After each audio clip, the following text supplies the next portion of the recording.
Look into the eyes of this glass half full and you'll see it's pure evil.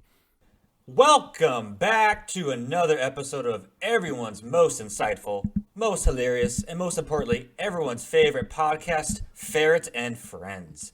I am your longtime host with our 561st podcast today.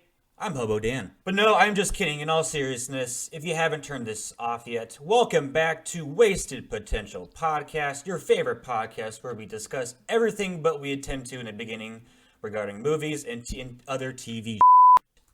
Again, I'm your host, Hobo Dan. I am now your new god. I am your king of this show of a podcast. The bird is God. Praise me. Yes, finally he's gone. All right, sitting to my right with his finger in an inappropriate place on his body, the man who does all the work behind the scenes, the best podcast assistant we have here, Shane. How are we doing? Thank you. It feels really good to be praised by our vagrant king. Thank you, Dan. Yes. Super excited to be here. Not super excited to talk about what we chose to talk about. Can we just do Bond again? No more Bond. I motion that we talk about Godzilla instead of Halloween. Oh, damn it, Shane. I was gonna... Whatever, he ruined it. Anyways, now, the man who shouldn't have an intro, but I guess Shane wrote him one. The man standing in an awkward position over me with a sharp kitchen utensil for some odd reason. It's Ron. Ron, how we doing? You. You know, it's Halloween. I guess everyone's entitled to one good scare. Alright. You're waiting for that one, were you?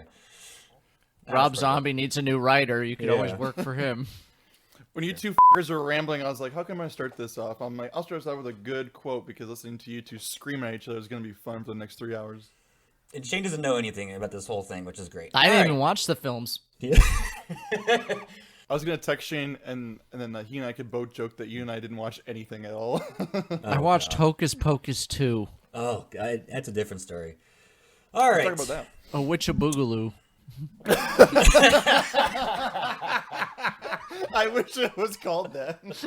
A Witch of Boogaloo. Yeah. All right. So, as we all know, it's fall time, gentlemen.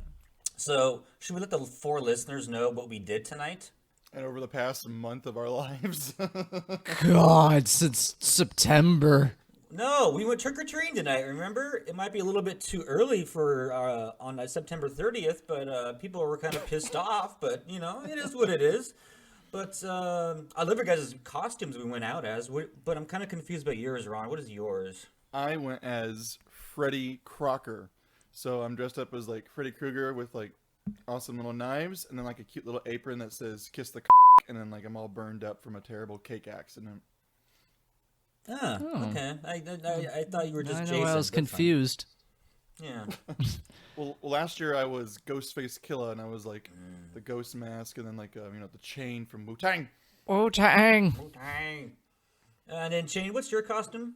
This year I went as Jeff, and I wore a shirt that said, "I'm a hungry, hungry hippo." Oh. And I just kept saying how every meal I have is going straight to my ass. Clever, very clever. We got some looks on that one. What'd you wear this year, Hobo Dan? I was Rudy Giuliani.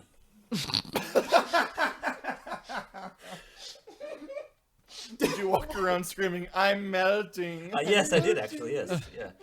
I got some of the hair dye that's melting in my eyes, so that was kind of annoying.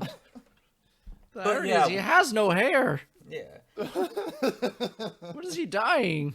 Did get some looks walking through Southern California at 5 p.m. But anyways, we did get 12 items in our buckets though from people, so that was kind of nice, wasn't it? But we conveniently Cosby House really loaded us down.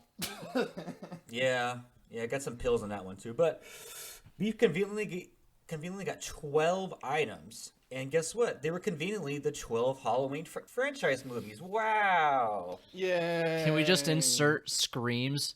The whole Rob Zombie #2. Say you're gonna f me. Oh, I'm gonna f you. I don't know what Halloween movies Shane was watching. That was a real line from H1. You're getting ahead of yourself. Yes. But in all seriousness, no, we did take the task of watching all these 12 films. Some of us watch more than others, but we are here to discuss which ones were tricks and which ones were treats. Mostly treats. But He eats rodents. But we also, like per usual, Wasted Potential podcast, we usually have games, and Ronnie and Shane hopefully have some fun little more treats for us. Let's talk about what we're going to do throughout this entire time. I put as much effort into mine as Rob Zombie did into his screenplays. True. Ronnie, what do we have for your games or your treats for this evening? So for usual fashion, I believe Shane and I have a few like kind of shots or nuts, which is like trivia games. So we'll ask a question to the other two idiots in the podcast, and then they'll see if they can guess true or false. And if you get it correctly, you don't drink. Incorrectly, you drink. And I have a special game called Seriously Cereal, where I have I'll describe some famous serial killers, and how the game is going to go. Dan and Shane will have to guess, or so you can guess first who the serial killer is. But the rule is this: they get one guess each, and if they get it incorrectly, they have to drink. But then after they both guess incorrectly, they can try again, over and over until the first person gets it correctly. Dear so we'll see. God. So we'll see who knows our serial killers best. You sick, sick peoples. Okay, great. And then Shane, what do you have? Just shot or not? Oh, 1 second. Yeah, I'm gonna do some trivia. Some's gonna be true or not. I don't know. I know. We'll wing it. Taking over for a second here. Basically, there's 12 movies. I randomly generated names, and I gave each of us 4 of the films. One of us went way above and beyond the task at hand, but for the most part, every 3 films in the chronological order, one of us will take lead on and try to synopsisize the film, and to terrible, terrible results. I had my wife watch this with me. So you're now divorced. Yeah. Good for her. Especially since I cheered every time came on the screen. Before we start, though, if you're listening to this, please subscribe to our Instagram or follow us on Twitter. We're now on YouTube. You can definitely subscribe to that, even though those pieces of shit on YouTube took down one of our damn videos that one of us worked way too hard on. Communist. And that's why we haven't released things in a while, because one of us has been depressed and doesn't want to do anything anymore. Yeah, we're on what, strike 2? 14. I have a rating scale for the Halloweens, and it's 2 boob, 1 boob, no boob, boo boob. Boob. Okay. One of these films gets a boob. A lot of these films will get a boob. Okay. Dan. Yes. You want to start us off? Yes, I was tasked for the first film, the original Halloween, that was done in 1978. But I will say before we begin, I watched all 12 of these films. I did the Lord's work, so I deserve some damn praise. And I am now single because my girlfriend left me. Get so a life, loser. But no, let's start off with the first film. The synopsis, please. Throw the quick cut. All right. Okay. Open with absolute furiosity that her late father only willed her his gloomy-looking mansion rather than his millions. Laurie Strode, played by Jamie Lee Curtis, is ready to burn it all to the ground. But then she discovers a map to a treasure hidden in it. But when she We're gonna steal the Declaration of Independence. But when she enters it to seek her claim, she's frightened away by a wicked wave of ghosts. Oh, I can't wait to do mine. Determined to get her hands on this hidden fortune, she hires afterlife therapist Dr. Samuel Loomis, played by Donald Pleasance, to exorcise these ghosts from the mansion. They soon move in, and Laurie meets Casper, the ghost of a young boy who's the friendliest ghost of you know. But not so friendly are his uncles Mikey, Freddie, and Jason. JK, his actual uncles are stretched, fatso, and stinky. And it's the premise of the first one. I don't know what movie you watched. I know. But no, So at least the first one is a movie. But no, it obviously that was not the first Halloween. That was Casper. I just thought it'd be funny because we almost watched Casper instead of Halloween, one of the Halloweens. But anyways, we opened in 1963. A point of view of someone looking into a house while these couples trying to plow on the couch. Walks into the house. Very first, really cool long shot. Walks up, picks up a little mask. Goes up to the bedroom where we see some tits, right, Shane? Oh, yeah. Excellent. Yes. Top Yes. notch. Okay, Those weren't great. fake, too. This is 78. Those were just great tatas. Yes, thank you, Shane, for that. Insightful.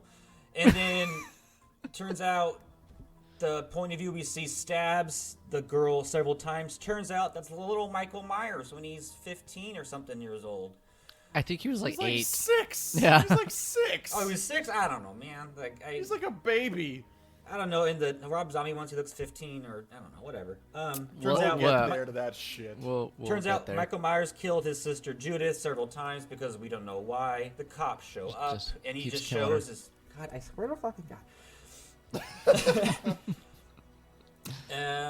Michael is then sent to a psych ward 150 miles away, known as Smith's Grove Sanitarium. Cut to 15 years later, it is Halloween Eve, 1978, where we meet Dr. Samuel Loomis, probably the most consistent person in his whole franchise. If you look at it from longevity, who like Michael Myers doesn't fucking die. True. As they're driving to the facility to take Michael away from Smith Grove, we find all the crazies in the loony bin have escaped. Michael breaks into the car, learns how to drive from GTA 1976, and takes off.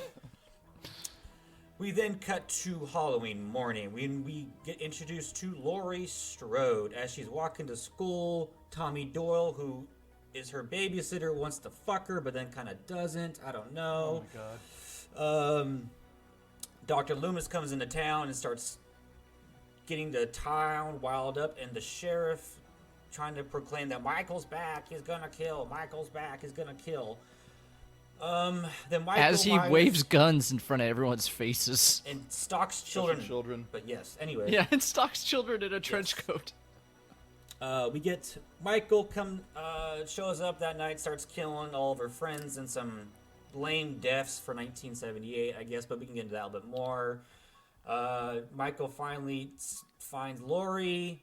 Then Loomis pops out of nowhere. Loomis shoots him 6 times. Michael falls on the ground. Oh, we killed him, yay. Then when they look down, Michael's gone, and that's how the first one ends. You sound so excited to start us off on our first movie. Yes. It We've gets got- one boob. We've got a lot to go through, but I don't want to drag too much or talk too much about this one because there's a lot more to Wait, talk about. wait a goddamn second. This is the best one of all of them. Let's I'm getting talk into about it. this one. I know. I meant for my synopsis. That's why. Oh, I wanna- okay. Yeah, I know. yeah, I'll yeah, know, yeah. I know. I'll But know. no, for sure, this is probably the best one. It's probably the most well shot. Nice introduction to Michael Myers because it doesn't get bogged down by the family shit, which we'll get into in a little bit. It's Michael Myers is just a flat out fucking murderer and just wants to murder people, Right. which is great, and it makes it even creepier. But Ron, what was your opinion on this one?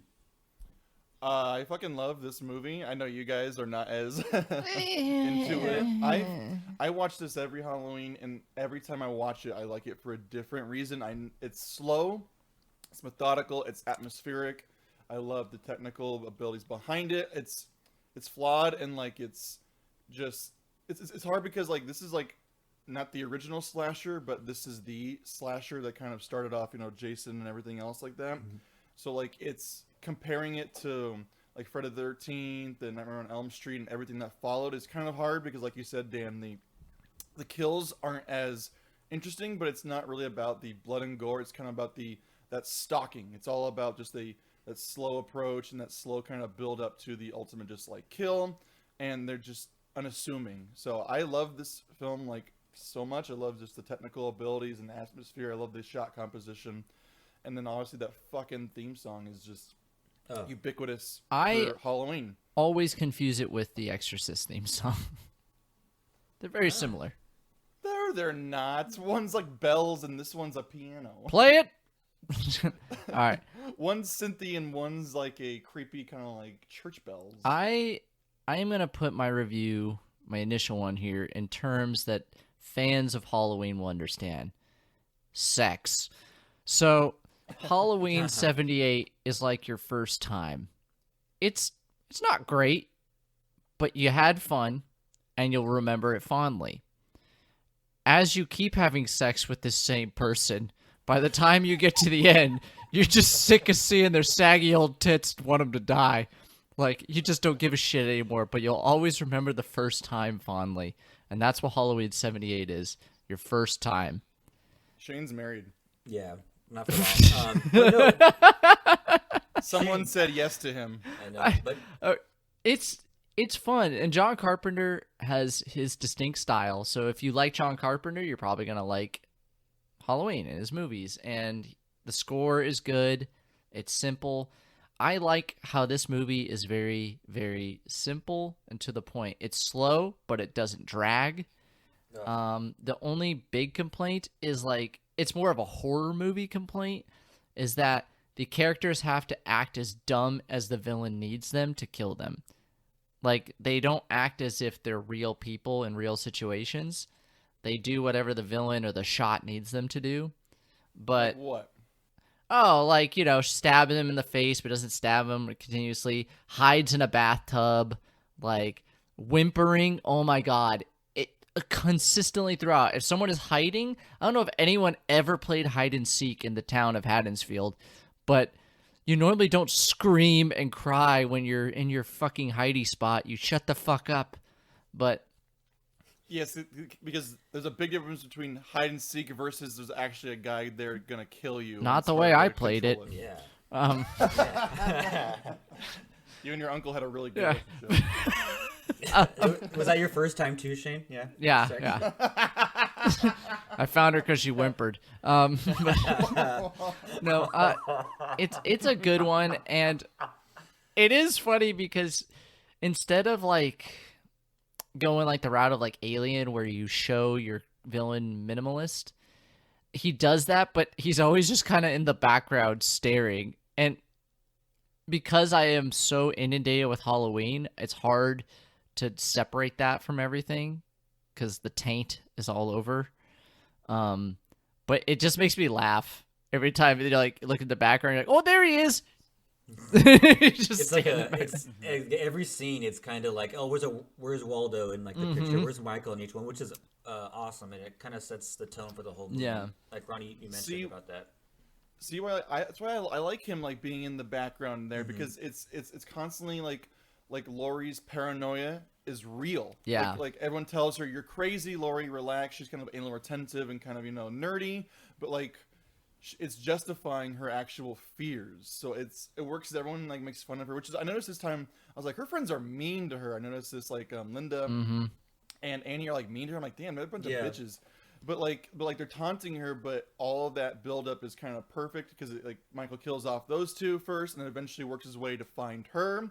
And what I like about Laurie is before you get to Halloween 2 and fucks this up is just it's random.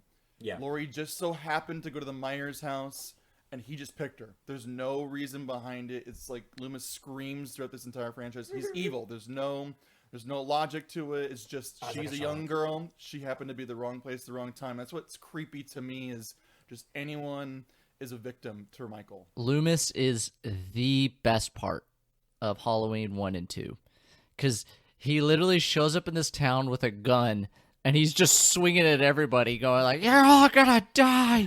And then they're like, get out of here, weirdo. And he points a gun and he's like, go kill my girl. I'll shoot you in the fucking face. Like he's just wild, but he's actually the only sane one because he's like understands. And then people are like, oh well, why is he like this? He's like, it doesn't fucking matter, he's just evil. Like What also works for the time too is this is 78, so this is like right in the beginning of serial killers, and like Haddonfield's a small town. They think to themselves, it's never gonna happen to us. It's not gonna happen to us. They're unassuming of all this. So then when Michael comes through, he's just like, well, in later movies, like especially like the remakes, like they're just not ready for this evil like force is plowing through this small town. But what works for me in this one is like there's only 4 dead bodies in this movie, so it's like it's not a huge body count, but like they're just not ready for this just nonsense, no reasoning behind it.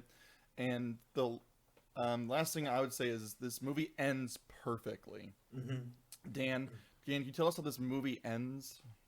Yeah, I kind of said it in my synopsis, but the way it ends is Loomis, gun blazing, runs in and shoots Michael 6 times, or it might be 7. I don't remember. I thought they said someone said 6, someone said 7, but shoots him 6 times. He falls off the 2nd floor balcony, and they just stand there, and Lori is like, is that the boogeyman? And because they keep mentioning boogeyman the entire time. They don't say it's Michael because they don't know who the fuck Michael Myers is. Like no one else besides Loomis does. And then as they look down over the balcony to see where Michael fell, his body is just gone, and it's perfect. And the music cues, and then like the last couple scenes, it just shows random places where Michael could be. Like it could be in the alleyway, it could be like back in the house, and it's just a perfect way to ending. I agree. Like it's so perfect for the boogeyman just disappears, and then what's so frustrating is every fucking Halloween movie after this sucks. The endings always are so fucking terrible. Like they could just not top this original. I don't know. The second one, I like the ending of the second. It's debatable, but no. My favorite part is where Loomis just looks to Laurie and goes, "He frightens easily, but he'll be back." And in greater numbers. One more shout out for it is that we find out that Michael eats dogs if he's hungry. Yes. Yeah. But he was hungry. That's another thing is like he just does great little drops. Like they're like, there's a dead dog, and he goes, "What was it? Why is he killed the dog?" And he goes, "He was hungry." Like there's just little things that spell out how evil and crazy he is, but we don't need like this big overdrawn. Even the dead bodies, like it's kind of scary how they just show up. They're just hanging. They're posted up somewhere. It's good. It's restrained. And unfortunately, like anything good in Hollywood, we get beaten with it until we inevitably want to die. It's perfect transition here. Yes. Dan, do you know about the sequels of Halloween? Like just like why they got made besides money? For sure, money. I know, not really that much. I think it's just money in the Hollywood being Hollywood. Okay. Yeah. Well, did Ustad Mustafa or whatever the fuck his name is, who I just want to see dead every time I see a fucking Halloween and it's produced by, and I was like, you son of a bitch. Well, the reason why he came in the first place in the first movie is they didn't have any funding, and so the original producer brought him on to help out with all the money. And the first like cuts of the whole movie after he watched it, all his comment was, "Where's my name at?" And that's all he asked. Oh, and so God. I think that goes off what you were talking about earlier on. I think he just liked seeing his name on a movie and just kept giving money, and it kept making more money. And he had to retain the fucking rights to it or whatever. Don't you have to like make a movie or use the name every so often, or it becomes public domain? That's like after like 60 years though, Yeah. until Disney changed it to 120.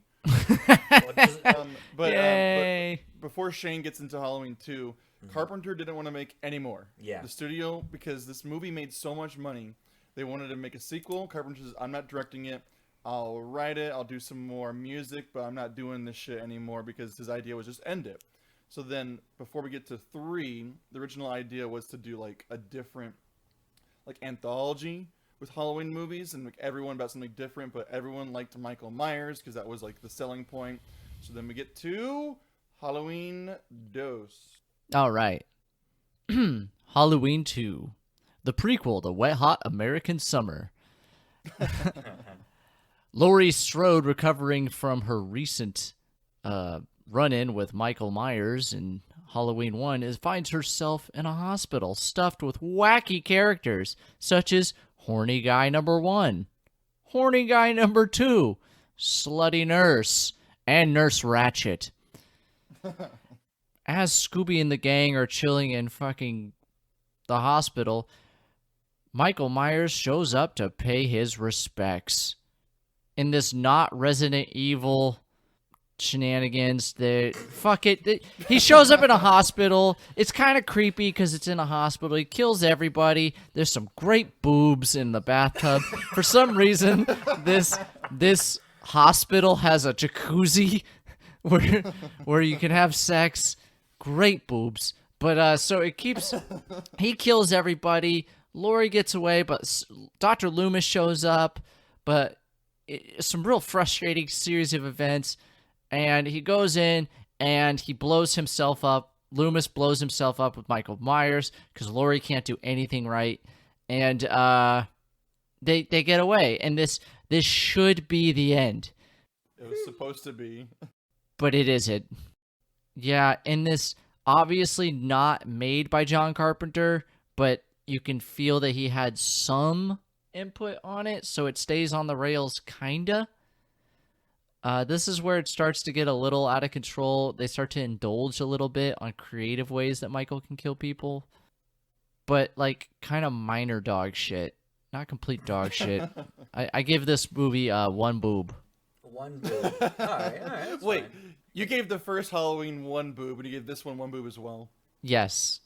Oh, you piece of shit. Rob Zombie is probably going to be the only one that gets 2 boobs. Oh my... A boob and a half.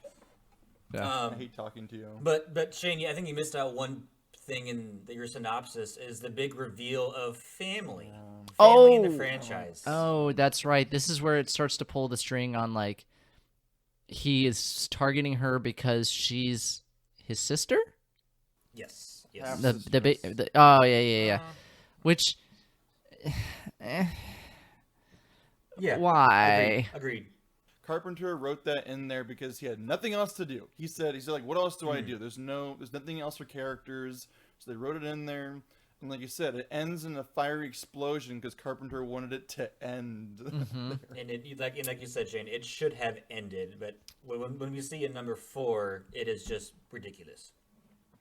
I didn't rewatch this one. Dan, any thoughts on 2? I think I like this one maybe the second or third best until the ending. The ending is it's just so stupid, and maybe it's only stupid because how the 4th one begins, which kind of ruins it for me. And I'm not sure who's got the 4th one, but we'll talk about that later. But there is some like great shots. The kills are, in my opinion, a little bit better, but just like the first one, isn't much blood, which that was one of the main things the producers wanted, was no blood or no gore. And that continues that in this one a little bit, until the ending, until Laurie stabs Michael in the eyes. Yeah, because that's what blind. makes a good slasher film. Yeah. Is no blood or gore. Yeah, of course. The producers didn't give that note in the 2018 remake movies. Yeah, for sure. I was gonna say this is kind of where you see the departure, because it happens in, I didn't see 3, but in 4, like where it's this weird, like, maybe we can get a PG-13 like rating, and you're like, why are you making a slasher film for PG-13? Like, what? And then they go, we can't. We'll throw tits. Yeah, there you go. We're 2 feet in. Throw tits in. We're fine. Yep. But yeah, this one's a little bit and not really memorable as much as the other ones. But again, it's better than it's one of the best ones of the whole franchise. But isn't speaking much in my opinion.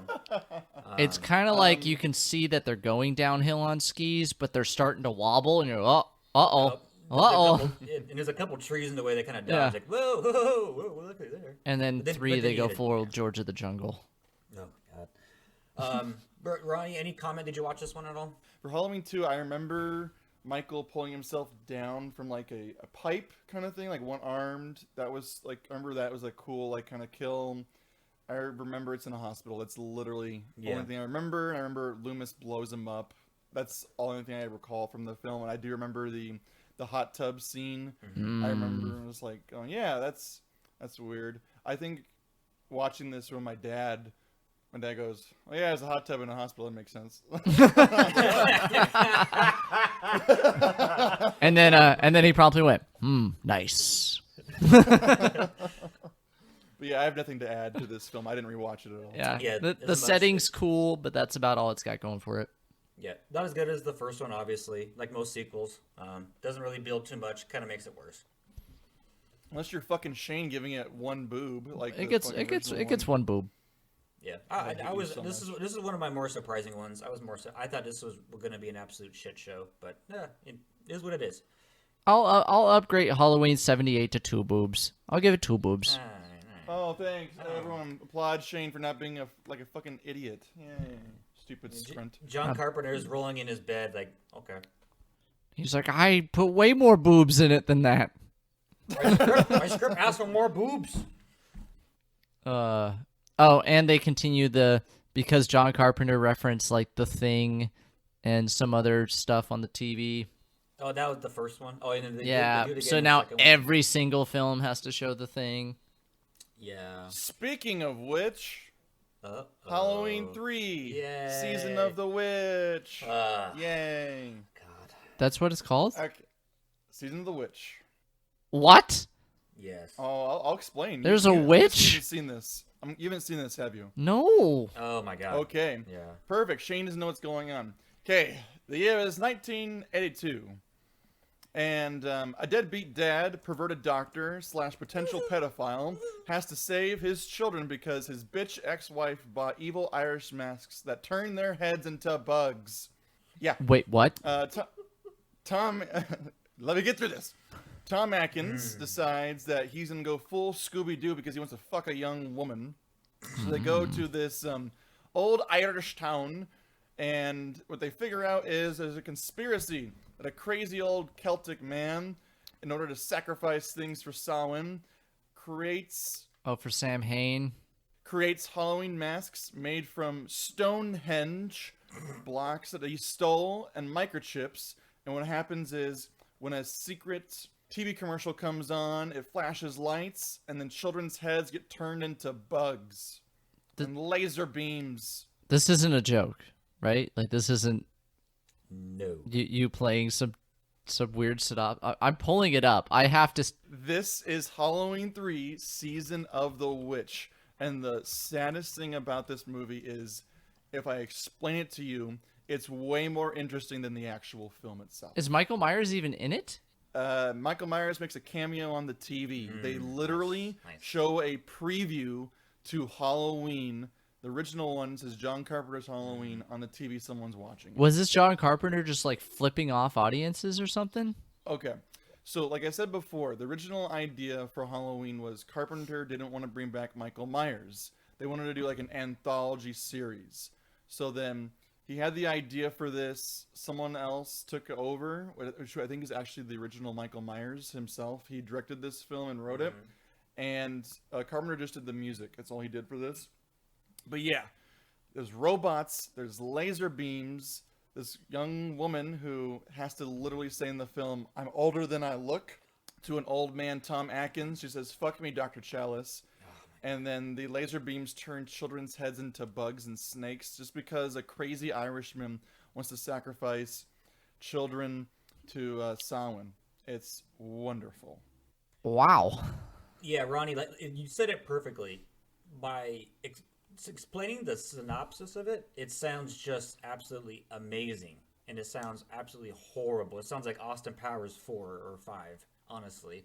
But the movie is pretty boring. There might be some rape in it.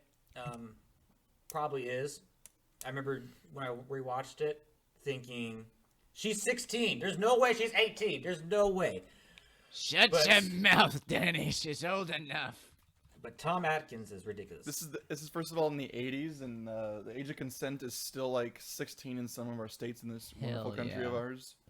Yeah, but So whenever it's a plot point where she has to say, "I'm older than I look," I'm like, Yes. Ew. And then that's the daughter of the first person that gets killed that we get introduced to the whole thing. Yes. And so I guess a better synopsis is it starts off with a guy is being chased by a police car, or it looks like a cop car, CIA. and they end up chasing for like 10 minutes. They kill the guy. He discovers the conspiracy. What I was talking about, like the whole Celtic thing about this toy factory that makes these evil masks that turn kids' heads into bugs. I shit you not.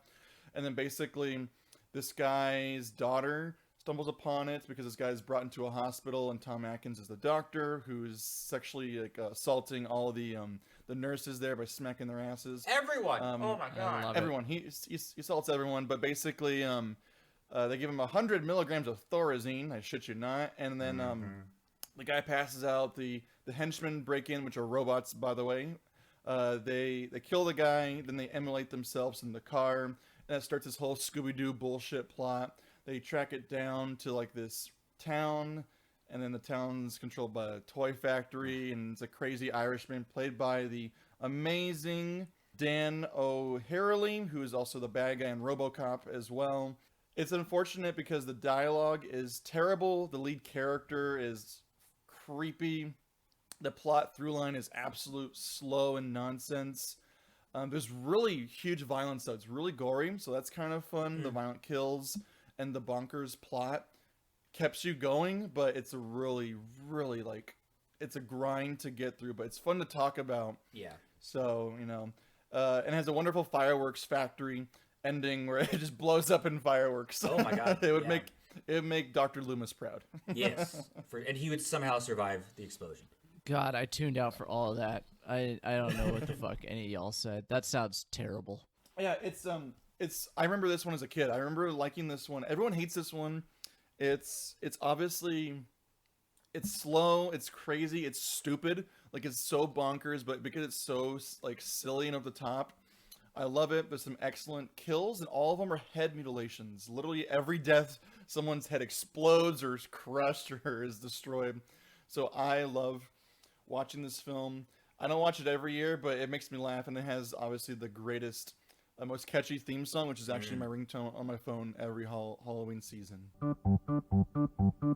Happy, happy Halloween, Halloween, Halloween, happy, happy Halloween, silver shamrock. Yes, that's probably one of the things noteworthy. It's the theme song, silly, dumb, but extremely catchy. Almost as catchy as the original theme. But Tom Atkins, who plays the Doctor, what other John Carpenter film he is in? Is he in, Ron? Do you know? Or Shane? Well, I don't give a fuck. I know this. What's he in? He's in, I can give you a hint. shit. Assault It's on not the Precinct thing. 13. No. I like how you stammered your way to Precinct 13. I'll give you another hint. Jamie Lee Curtis is also in it. Oh, True the Fog. Lies.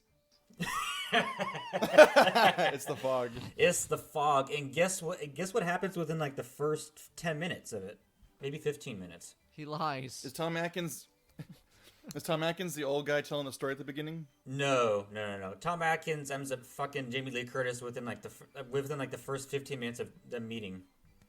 Nice. It is so funny. It's like he picks her up as a hitchhiker, and then he's like, "Let's go back to my house," and then they fucking plow, and then Jamie Lee Curtis just is like a succubus and just hangs on to him the entire film. It's weird. Yeah. It's just like this. It's a weird relationship. My man. Yeah.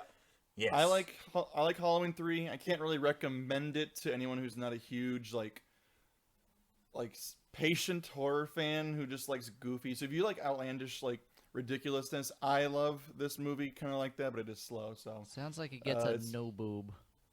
there are not a lot of boobs, but you can watch an old man like there is some boobs actually. You watch an old man kind of just lay on top of a young woman and go, ew.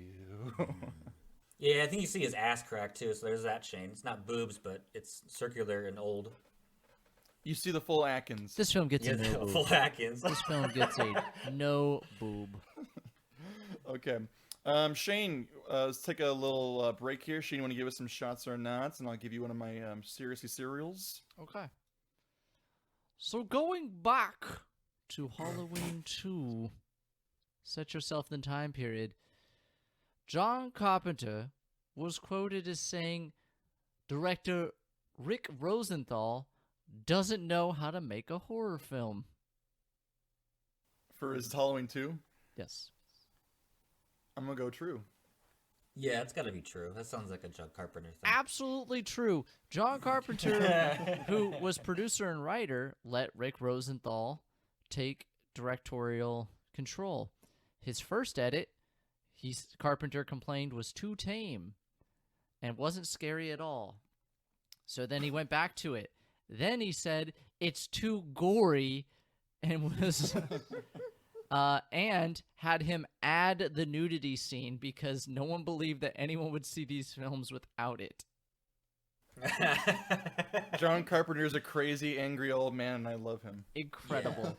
Truly incredible.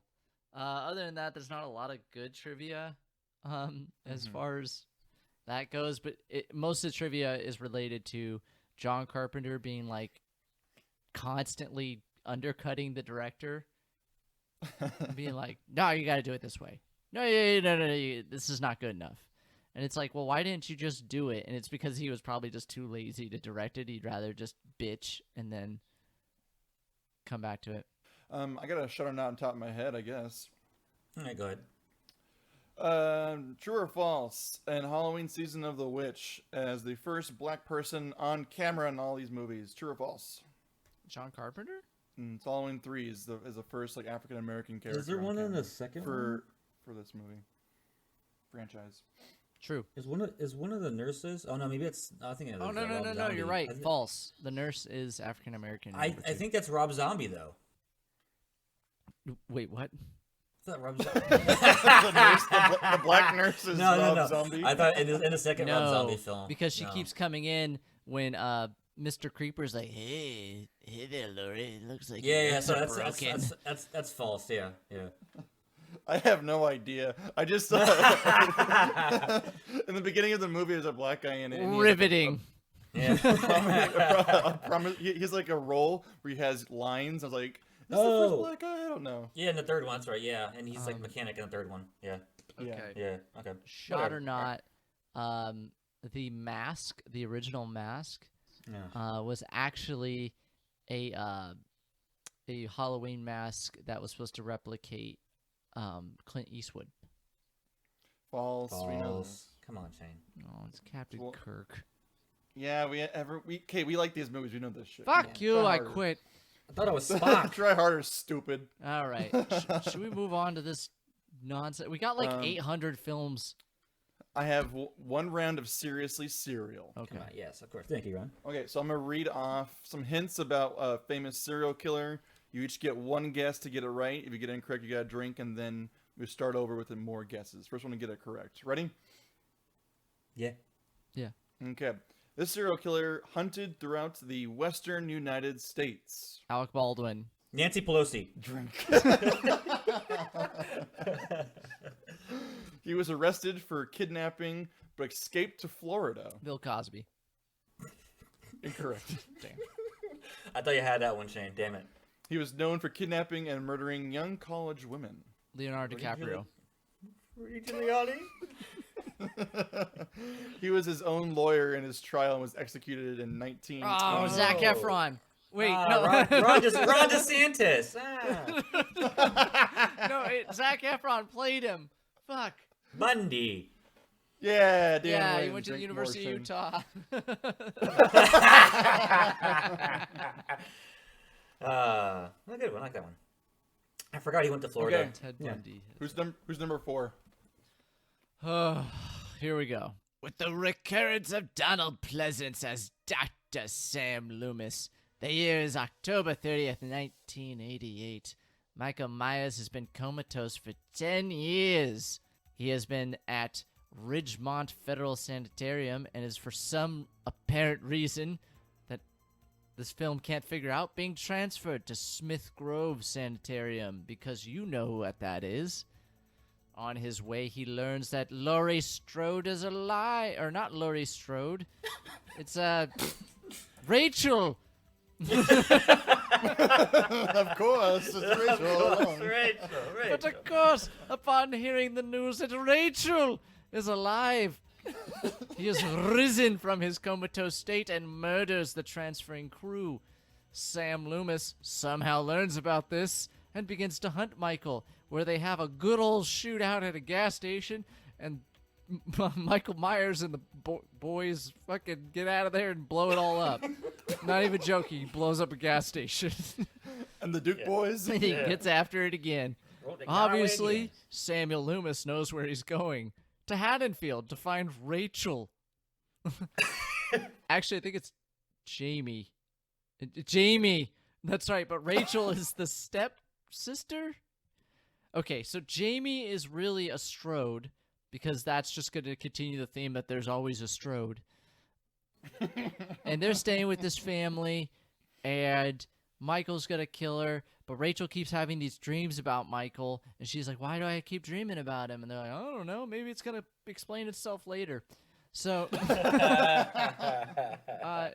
they're all going. I keep going, wow, they're really making this Rachel chick really goody two-shoes. There's no way they're going to show her boobs. So I keep trying to figure out whose boobs are going to get shown. But then I go, hey, it's going to be Tits McGee at the fucking market there, who is flirting with Rachel's boyfriend, Brady. So they go trick-or-treating, and they trick-or-treat at Sheriff Meeker's house, who's Brady's father. No, he's Tits McGee's daughter. And then, did you take down any notes at all? and then so they're going there. Meanwhile, the Duke boys have formed a lynch mob and are blasting anyone in the town in a mask. Oh my god, I wrote that down. I'm so happy I wrote that down too. Oh my god. So they're going off trying to hunt Michael. Actually, everyone's acting fairly, like, on point for what you would have to do to stop Michael Myers, to include a lynch mob. But so Brady's fooling around with Tits McGee, and this pisses off Rachel. So I go, oh, Tits McGee, and then they just show Tits McGee's tits in a bra. They don't ever show the actual tits, so I turned off the film and came back to it later. But so they're in the house, they board it up, they have Assault up Precinct 13 by Michael. It all goes to the end where the lynch mob blasts Michael into a mine, and he, I guess, dies. But the big twist is Dr. Loomis and Sheriff Meeker bring Jamie home, and then Jamie kills Rachel and puts a mask on because it's hereditary. And Dr. Loomis goes, no! And he goes to shoot the kid. Because he's the only character that's awesome in this film. And that's the film. Not even kidding. Lynch mobs, no tits, and too many kids. I give this film no boobs.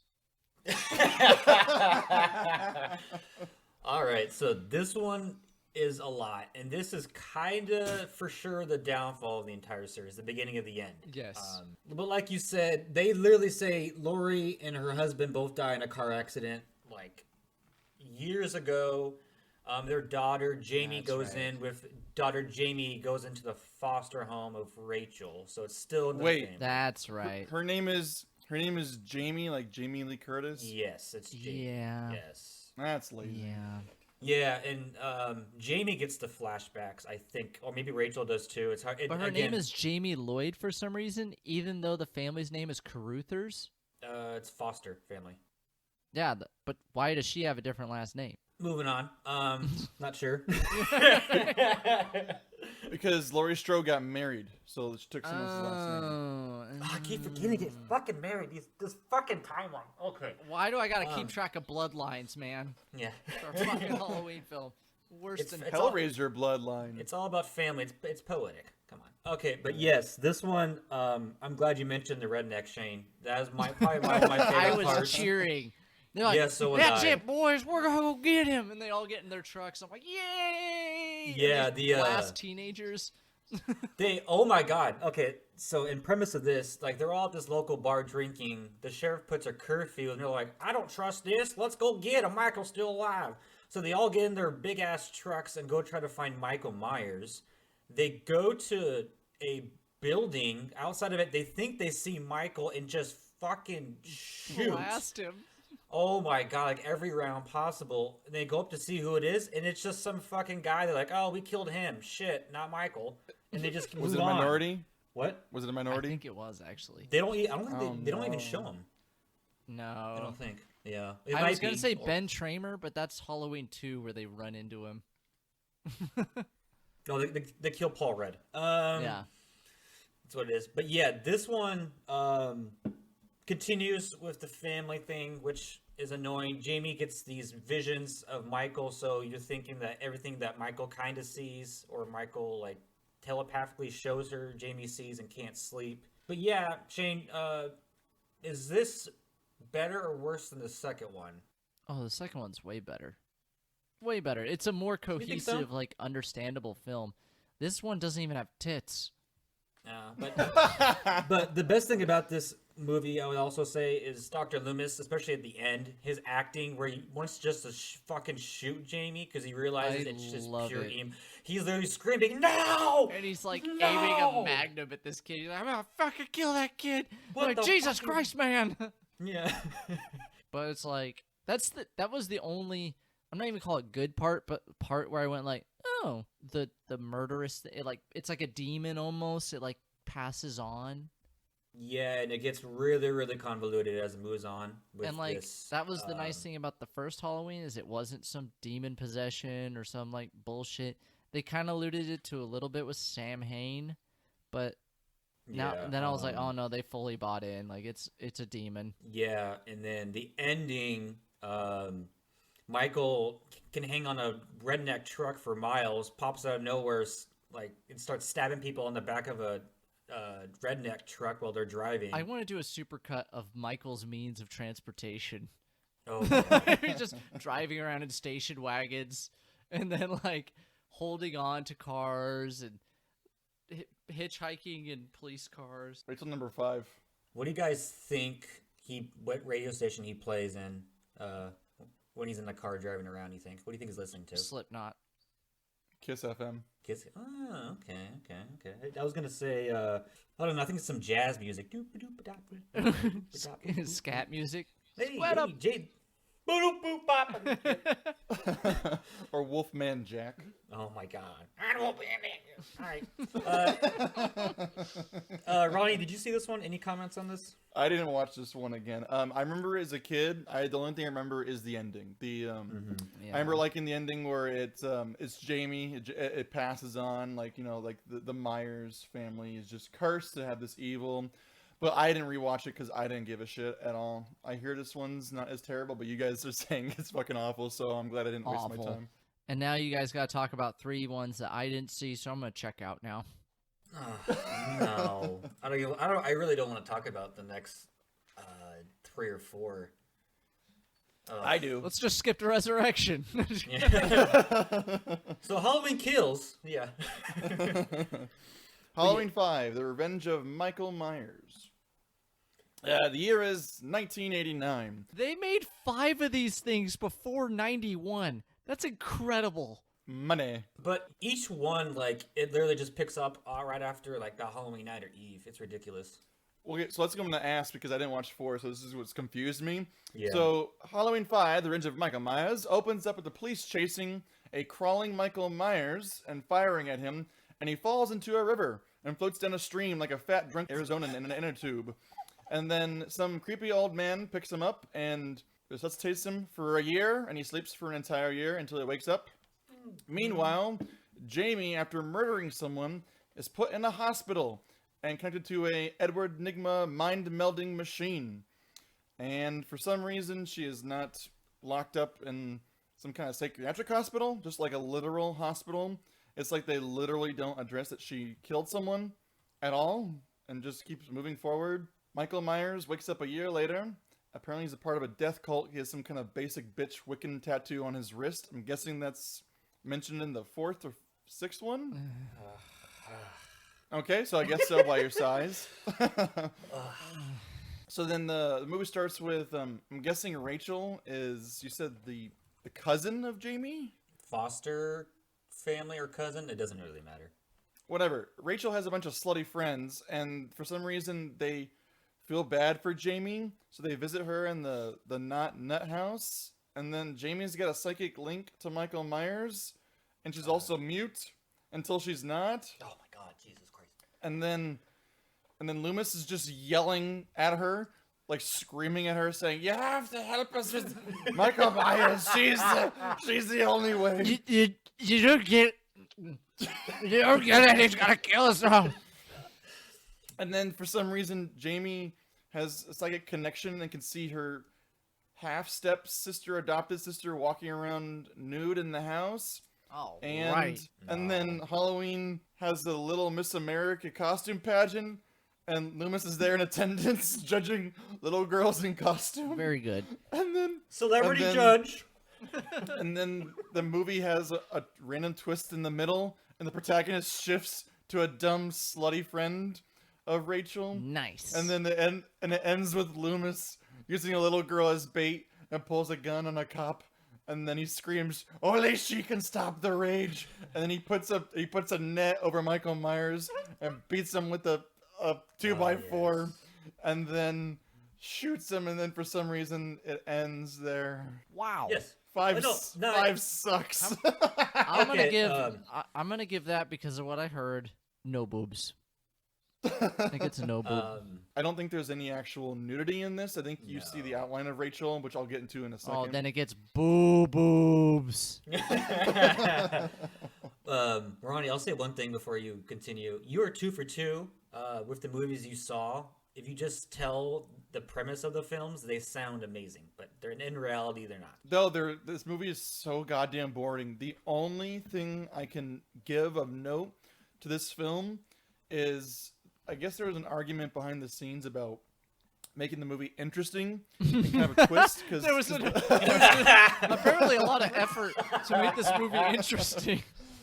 So basically, because the fourth one ended in a twist, so they wanted to have a twist. So halfway through, they kill off Rachel. So Rachel is like, you see her like silhouette in the shower, and Michael Myers breaks in and kills her, and it's very starty-stoppy, kind of like, and then they end up killing Rachel, and then it goes to someone else who's like, her name is so forgettable, I didn't Tina. even write it down, but she's really slutty and dumb. It was Tina. And then and then there's a killing scene that's apparently popular. People like it. And in the barn, I don't know. It's really terrible. This one sucks. It's so boring, and it opens with Michael Myers, like I said, floating down a river. It's just like hilarious. But like I said, if I described it like this, it sounds interesting, but it's really fucking terrible. Boobs. Danny, anything to add to 5 that I missed before we just move on to 6? I'm dreading talking about 6 because that's my explanation of that's going to be a shit show. I'm so I might dreading have to about get every single one of these. You didn't watch 6. 6. But going off what you said, Ron. You don't know what I watched. Yeah, I don't get the barn scene kill like you. I forgot about it until you said something. I'm like, okay. I'm they intentionally talk about condoms. I have to guess that someone said they have to show the kids wearing condoms. Like, you have to mention it. I'm guessing it's like one of those like Dare or like the More You Know things, because they make a big deal of, I don't have anything. Oh, don't worry. Cha-ching! I have a condom. Like, it's really weird that they do that. No And one then- uses them. Yeah. Condoms suck, kids. Use a Lame. used Snicker wrapper. It's fine. God, it works the same. Pull out like a good They'll- Catholic. Or go anal. Oh my god. The last note I have is Loomis prevents a doctor from performing a tracheotomy on a seasoned girl. And for some reason, Loomis now sounds like he smokes 3 packs a day. He's just like... it's like, it's Yes, crazy. this franchise literally killed Donald Pleasance, literally. But I have a couple things to note. Does he finally get the death in number 5? Does he get to finally die? That's 6. Oh, That's 6. God. We'll get to 6. I didn't rewatch it, but I know some things. Oh God, jeez. But no, 5. We randomly see the man wearing black. Is that correct, Ron? Yeah, the Man in Black's in it for some reason. Yeah, and the way this one ends, they take Michael to jail, And then you're right. Then the Man in Black blows up the whole fucking jail. And then Jamie goes to see where he's at, and he's gone. And then the Man in Black ends up taking Jamie as well, and Michael. That's 6, right? That is the beginning. And it becomes the beginning of 6. Jesus. Okay. Yes. What's that one called? The Revenge of Michael Myers? No, mine's Revenge of Michael Myers. Mine's So what's yours? mine's Curse of Michael Myers. Oh, okay. Number 6 is Curse. Yeah, that's really about it. Michael survives another explosion. The Man in Black's got dynamite, so that's pretty cool. But no, this is peak Loomis crazy. He's literally like shaking Jamie. He's like, "Tell me where he is!" And it's probably one of the most memorable scenes about the whole thing. But that's really all I have about it. It goes into number 6, which is just ridiculous. That's all I can say. Well, start us off so we can get through this fucking abortion. All right. So like I mentioned, Jamie was abducted by the mysterious Man in Black. Then we cut to 6 years later. Jamie is an adult somehow, and she's just gave birth. And she's in some random non-Mormon cult lair. Slut. Yeah, and there's a bunch. Nice. There's like a pentagram. There's a bunch of candles. There's people in like black robes. I think a nurse helps her escape while Jamie like holds like her baby. And in the movie, we see Michael. Michael goes after her. Jamie gets into a car, I think, and then goes to the bus station. And then she ends up calling Haddonfield radio station to warn them about Michael or to save me at the bus station. She then leaves, and Michael appears while learning more driving skills from GTA 89.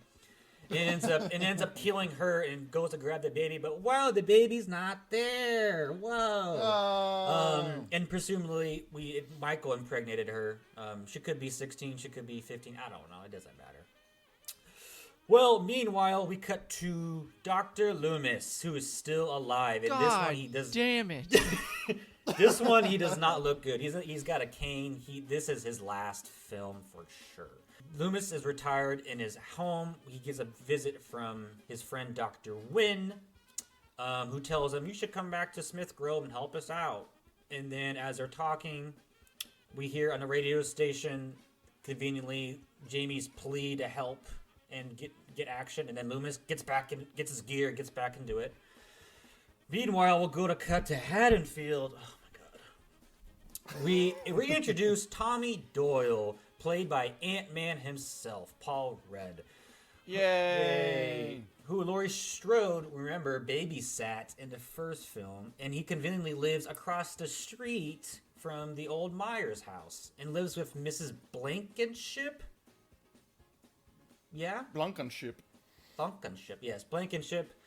Tommy Doyle's got like a microscope across the way so he can spy on the old Myers house. A microscope or a telescope? It doesn't matter. Maya's house for ants. Yes, it is. Look at my notes. But then who lives in the Michael's old house, guys? Sluts. I assume it's a Strode. It's Jamie's uncle. Wow, and Jamie's cousin Cara Strode and her family. Oh, she shows And her tits for sure. Anyone named Kara. It's with a K though. Does that make it better or worse? Oh, even sluttier. Okay, good. 3 boobs for sure. So then Tommy Doyle hears this on the radio as well. He goes to the bus stop, finds the child, brings the child back. He goes to the hospital. He finds Loomis, and he's like, "Dr. Loomis, I know all your work and all this shit, whatever." They team up or some fucking thing. And then Michael goes to find the child. What else do we have in this fucking thing? Kara has got a brother named Danny in it, and he gets terrorized as well. We see Michael once in a while with the tattoo. I guess it's called the Curse of the Thorn. We'll find out, but it's all about the cult. Let's see what else. I'm not gonna get into that. That's fucking a shit show. Yeah. End it. And then, okay, this is where it gets weird. Oh, now it gets Oh, weird. this is the part. Now? So this is where it gets weird, guys. So there's a theatrical cut and a producer's cut. I'm gonna start with the theatrical cut. This is where it gets a little bit different from like. There's two different endings, obviously. So the theatrical cut, Michael ends up kidnapping the baby and then kidnapping Kara so that Michael can have sex with Kara. I guess that's what the premise is. Turns out Dr. Wynn is in. Like Michael Myers has sex? Yeah, I said this earlier. You weren't listening. They take the baby back, but turns out Dr. Wynn is the head of the cult, and also Mrs. Blankenship, Tommy's caretaker as well, is like in the cult. Like the whole town's in the cult, or half of them. I don't fucking know. Wait, God, this is like some shitty Shane, Rosemary's Baby. stop interrupting him. I swear to fucking You're God. interrupting I'm us. trying You're to making it understand slower. what the Shut fuck up. this thing is. It sounds terrible. You don't care. Fuck You you. don't care. Fuck Keep going. you. Yeah. Keep going. So they somehow figure out where like the layer is at. It kind of looks like a hospital, I think, or it's underneath Smith Grove. I don't fucking know.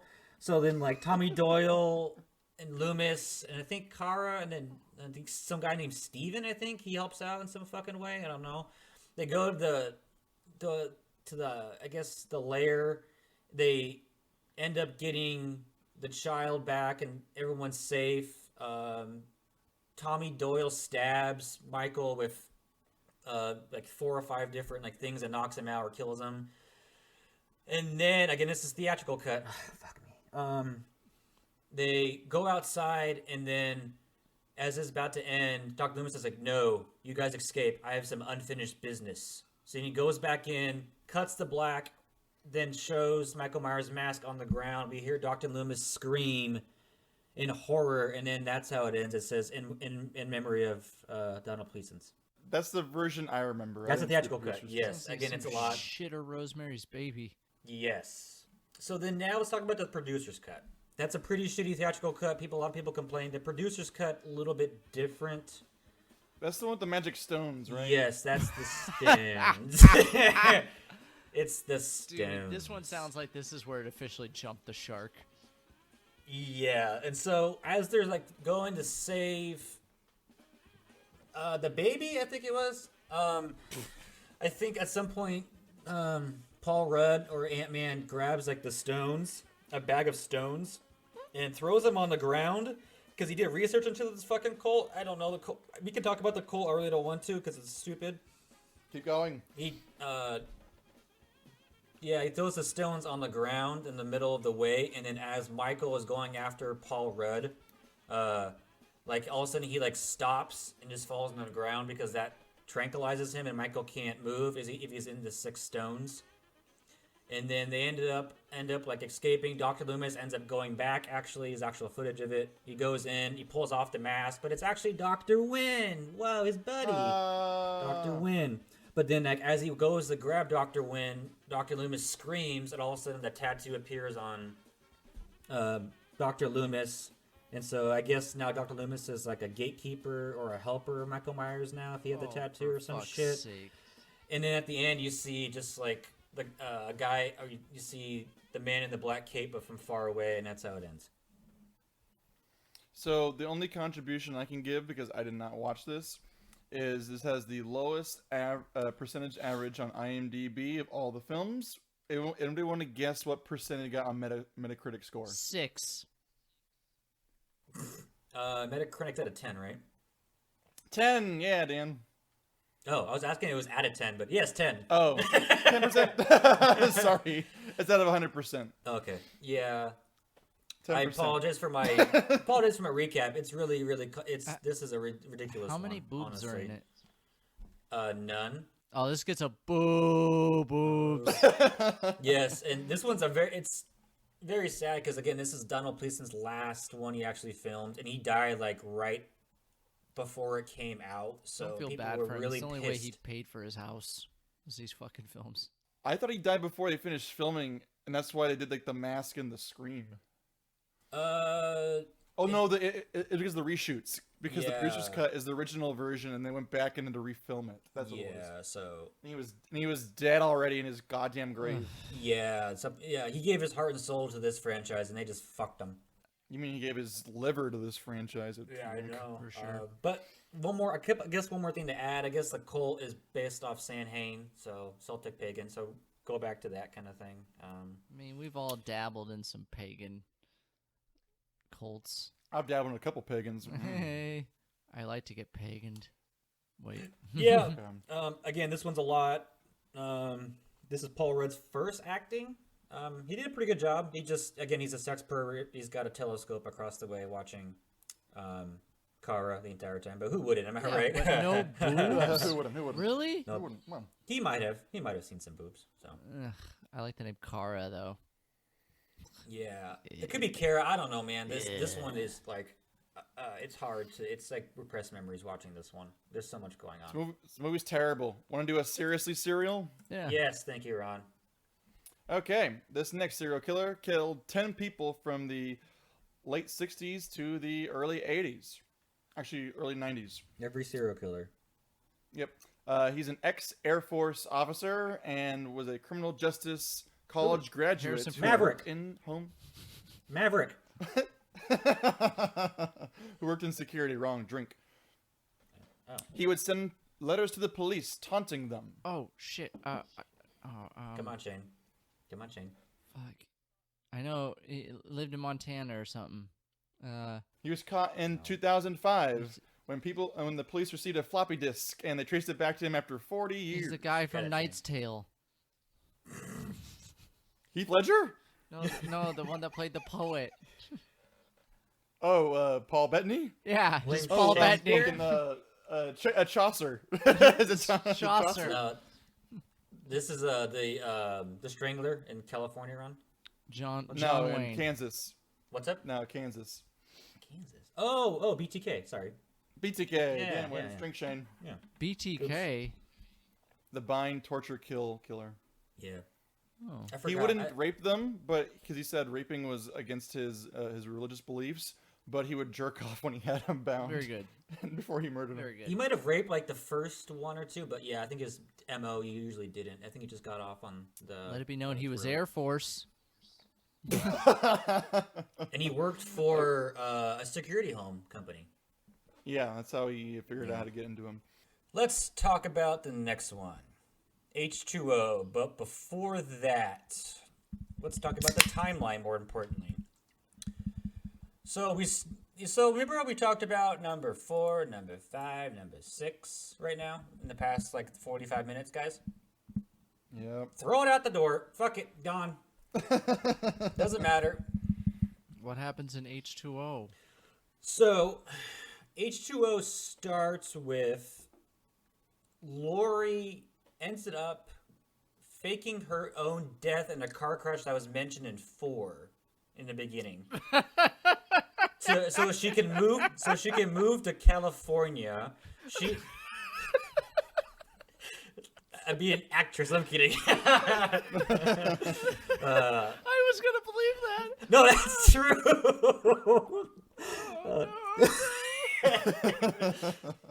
So she ends up having lovers and has a kid named John, but they live in California.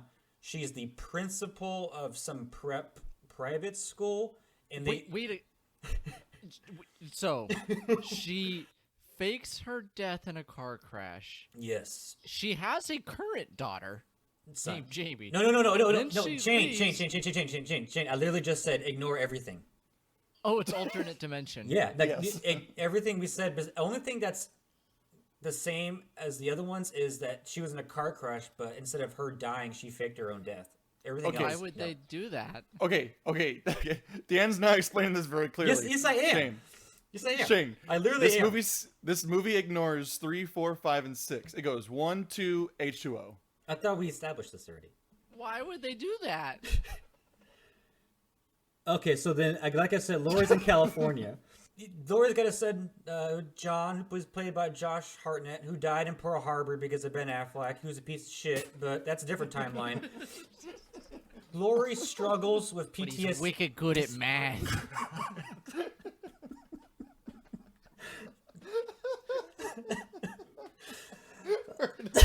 He went to Harvard. We're never gonna finish this. That was Shay keeps interrupting. Continue the Strode legacy. Because That's now the she's title. basically Jason. She's basically Jason Bourne now. It's literally, my God, it's Laurie Strode. Hey, Matt Damon again. Yeah. Hey. Hey, days. All He right. fights wicked hard. Oh God. Should we just cut this out and then I can restart this timeline H2O? Like, Continue. She's in California pursuing an actress career. She has Josh Hartnett, who died in Pearl Harbor because Ben Affleck's a dick. Go. all right. But turns out she is she's basically an alcoholic and has PTSD from like the only one night of horror. Again, like I said, ignore 3 through 6 because this all it takes place on is that horrible night of 1 and 2 movies. Laurie's got a butt fuck friend that like they have sex named Adam Arkin, who's a teacher there. And then at the school, there's a big Yosemite trip. I'm assuming to snowboard. I don't fucking know California very well. And they like, and the whole school's supposed to go, but then Josh Hartnett like wants to go to Pearl Harbor, but then doesn't really. But ends up like Laurie doesn't want him to go, but then she ends up letting him go because she's overprotective. The security guard on campus is LL Cool J. His name is Ronnie. Is it really? Yeah. He's like the gatekeeper. Yeah. But I skipped so much. All right. Anyways. You did. You're doing so bad. I know. I skipped so much. Can we start over? No. This is dog shit. In the very first scene of the film, which I skipped, we're back in outside of Haddonfield, and Dr. Loomis's old like helper, some lady, she like has all of his files still, and her house is broken into, and then like 2 of her neighbors, one of them being Robin or Cameron James. Is that a porn star? It's a never mind. One's Joseph Gordon-Levitt. That's Cameron James. And which movie did you guys review? He's in. Batman and Robin. No. We have not reviewed that movie, you fucking idiot. Anyways, it was 10 Things I Hate About You. I don't know. I think so. Oh, Yes. hey. Yeah, thank you. That's thank Joseph you. Gordon-Levitt. Yeah, that's Cameron James. That's his name in the film. Yeah. Oh, I Yeah, got you. yeah, thank you. Sorry, thank you. That's why I was confused. My fault. But then like Cameron, he goes in there, and, like Robin goes in there, and he's like, "Oh, your office is messed up. Is all the files on the floor?" And it turns out it was Michael, who's again still alive, from the second one, I guess. And can read, apparently. Yeah, he can drive. If he can drive, he can read. I accept this. And he finds out where Laurie has moved to because Loomis knew where she lived, and then Michael kills those fucking people. Moving on. All right, we're back to Laurie in California. So Michael goes after her.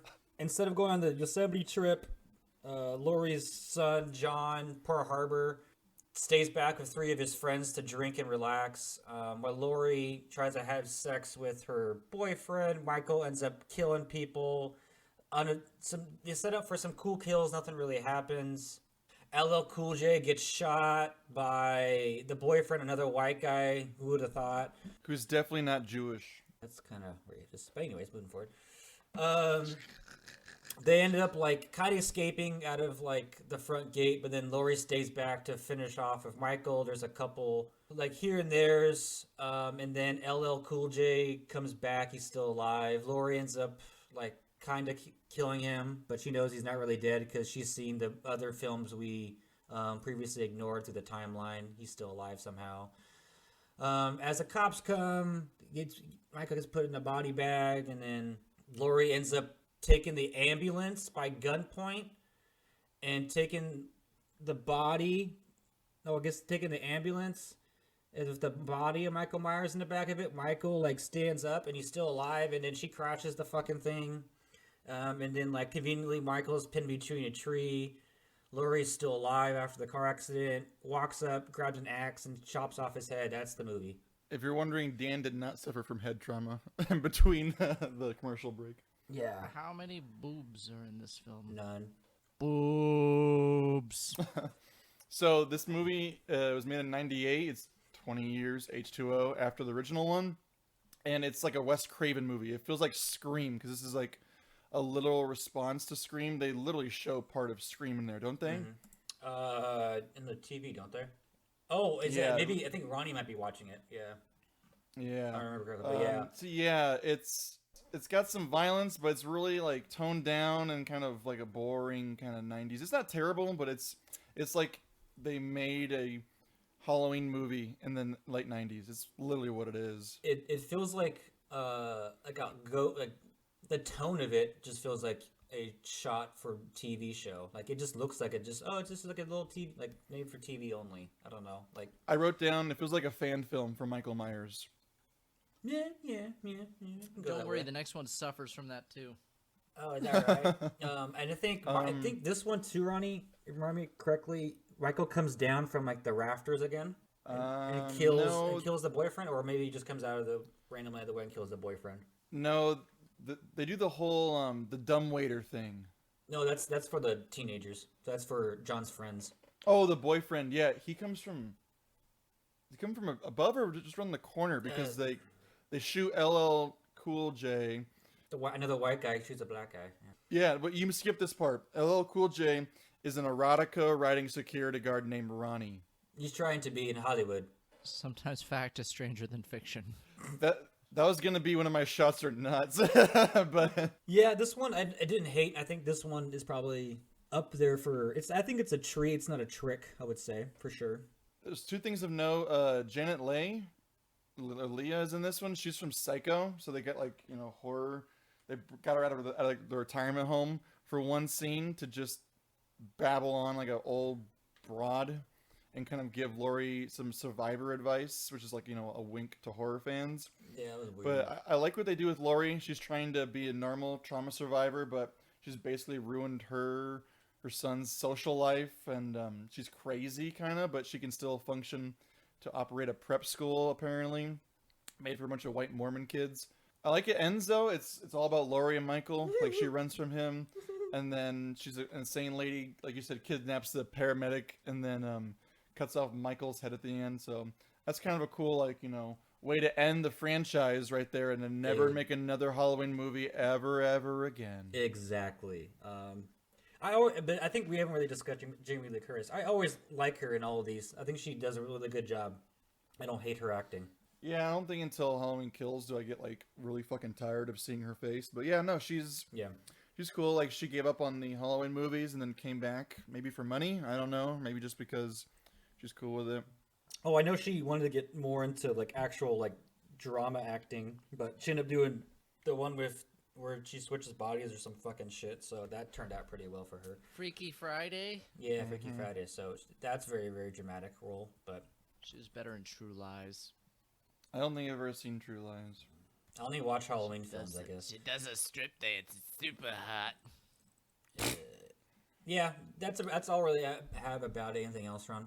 Yeah, it's like it's above the like for this franchise. I guess it's one of the better ones, which isn't saying much because the rest of them are fucking miserable. I didn't see it until 2 nights ago. I've never seen it before, so I was like, I should probably watch this one. I've never seen it, so it's okay. It's just it feels like generic 90s horror, like a bad Scream sequel. Yeah, like I think you could probably say this for most of the films is you can put it on the background where you're passing out candy, which they usually have all of them playing, and you won't really miss much, or it's nice white noise in the background sometimes. Yeah, and they shoot the only black guy in the movie, so that's pretty hilarious. Yeah, he gets shot in the head, and then I read online that everyone's like, oh no, like he got shot in the actual like middle of the head, but no, they're like in the script it said he got grazed in the ear or above the ear, but no, he got fucking shot in the head, not if you look it back. No, they definitely murder him, Yes. and then at the end, I think they bring him back because they needed someone to, I don't know, to do something. I really don't know, but they definitely killed him before. Because Lori was gonna like keep stabbing him or try to kill him like just like psychopath. But then he comes out of nowhere. He's like, "No, he's dead. He's dead. Leave him be." So basically, LL Cool J is the ruiner of this entire franchise because he didn't let Laurie kill. What I noticed too is Laurie doesn't shoot him. The boyfriend does because they didn't want to. I'm guessing they didn't want to have Laurie Strode shoot an innocent man. You don't have your protagonist to shoot an innocent man. That shit won't happen. Won't cut it this day. But yeah. So Shane, since you've been so quiet. Thank God. I'm gonna kill myself. I guess it wasn't clear before. Again, we are ignoring 3 The third movie, the fourth movie, the fifth movie, and sixth movie. I have no reference, but this one sounds oddly like Resurrection. Well, not like it, but like filming style and dog shit basis. It's very bland shot. There's like you gave Halloween the original one boob. I'm like god damn, like compare the rest of this shit. That's a fucking masterpiece. It's got real art to it. Yeah, but does this kind of help explain how the eighth one starts or not? Actually, it kind of doesn't, right?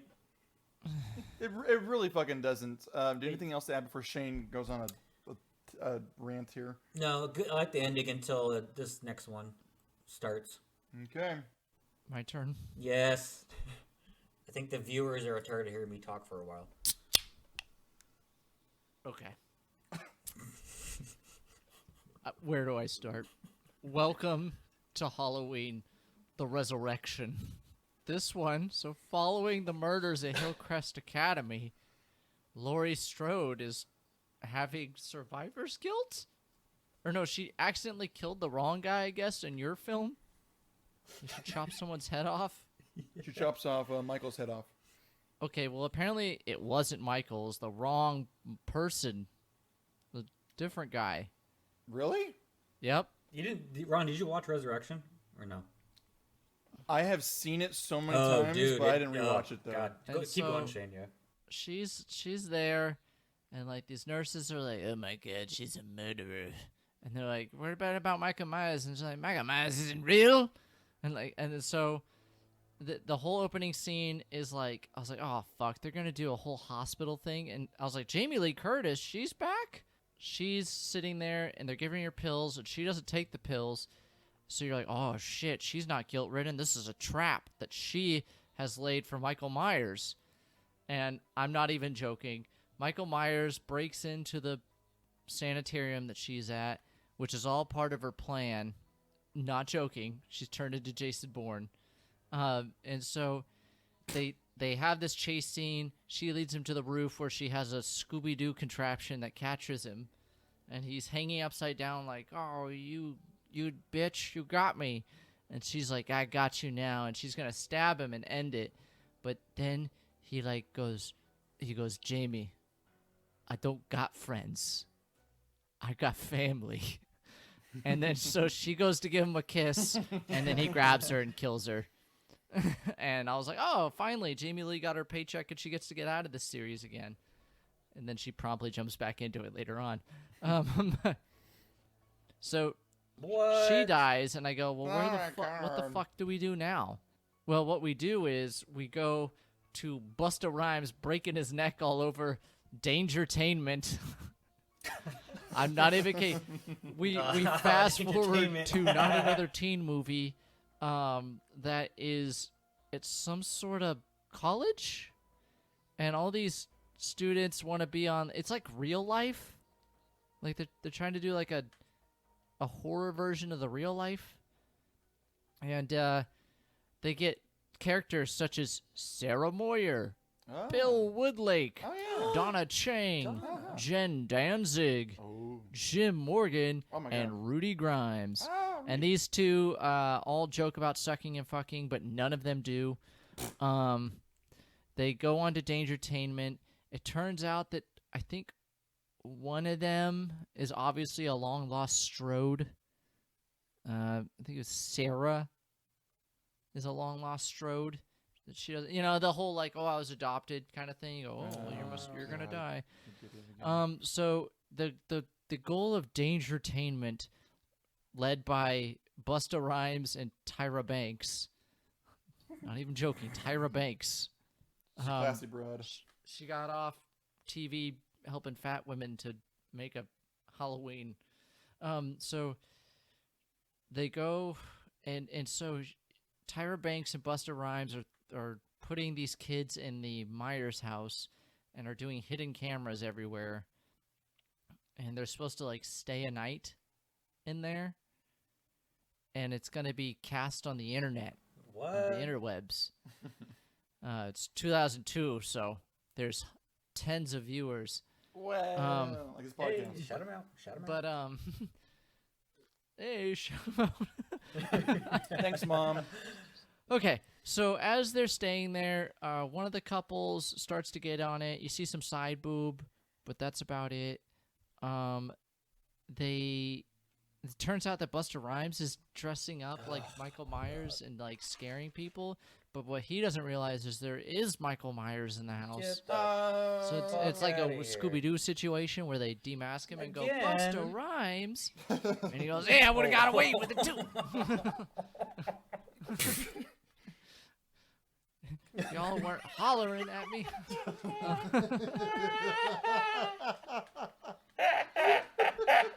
So... God damn it. But then, like, as they're like, they catch Old Man Jenkins being fucking Michael Myers, it turns out Michael Myers is behind him and starts to kill everybody. It's really stupid. Teenagers die. Or I guess they're not teenagers. Well, maybe they're in their teens. But then, I kid you not, it ends in the shed in the back where Annie was originally killed, I think. No. It's the Michael Myers house. But they're all built the same. But they're in the shed. Busta Rhymes comes in, and I was like, he survives till the end, shockingly. But There's another black guy who dies. Okay, it's fine. Yeah, he literally does kung fu. He literally fights Michael Myers using kung fu. And he says the best line ever. What does he say? Trick or treat, motherfucker. Oh yeah, he does. He does do that. It's great. So they fight in the back. Busta Rhymes gets knocked out, but not killed. Sarah, she electrocutes him. That's right. She or no, Busta Rhymes electrocutes him, right? I don't know. Whatever. Through the power of friendship, they electrocute him. Tyra Banks never shows up again. She just kind of disappears. She dies, Didn't she die? They don't show it. How does she die? They only had her for a day and a half. Oh. Yeah, I was like, she literally was on set for a day to do some stuff, and then she left. But they do this. They electrocute him. They come outside. Sarah and Busta Rhymes hit a reporter, and and so the only reason she survived, it's like a big plot point, is that she has a Palm Pilot friend that she is emailing, and he is watching the live stream and texting her where Michael is because they have cameras everywhere. So the internet is helping her survive in the house instead of her just leaving the house. And then Michael Myers obviously doesn't die. He goes to the coroner and he makes love to the coroner, and that she lets him go. And, then we go, and then we get Rob Zombie, who gets to make Halloween films. Shane, I think you're more excited to talk about Rob Zombie than anything else. The end. This movie gets boobs. Yes, this one, Michael Myers meets the internet. That's what one of my biggest takeaways from this. And I guess obviously meets pop culture and Busta Rhymes. Ron, do you have anything on Busta Rhymes, like why he was in this or why they chose him? Just because relevancy? 2002. He's a hit. Yeah. He's not Exhibit. Yeah. Coolio. They wanted to get Eminem, but he was too hip. I didn't rewatch this one. I've seen it so many times. I guess I saw this in theaters. You've seen this so many times? I love this one because it came out when I was I grew up. When I grew up, I used to watch this all the time, like for Halloween. Yeah. Like all the movies would just be on AMC for like an entire week. So I love the Halloween franchise. Like, most of it for bad reasons, but I love this movie because it's so trashy. But I saw this in theaters and I've seen it so many fucking times. I love the web cameras. I love how just stupid this movie is. I love how it starts off with Laurie Strode dying. They go, oh shit, what do we do now? They just restart the entire movie and just do it with a bunch of annoying people who need to die. It's because she was in the film and she said, the only way I'll do it is if you kill me. Like the Harrison Ford technique. For a lot of money and you just kill me off.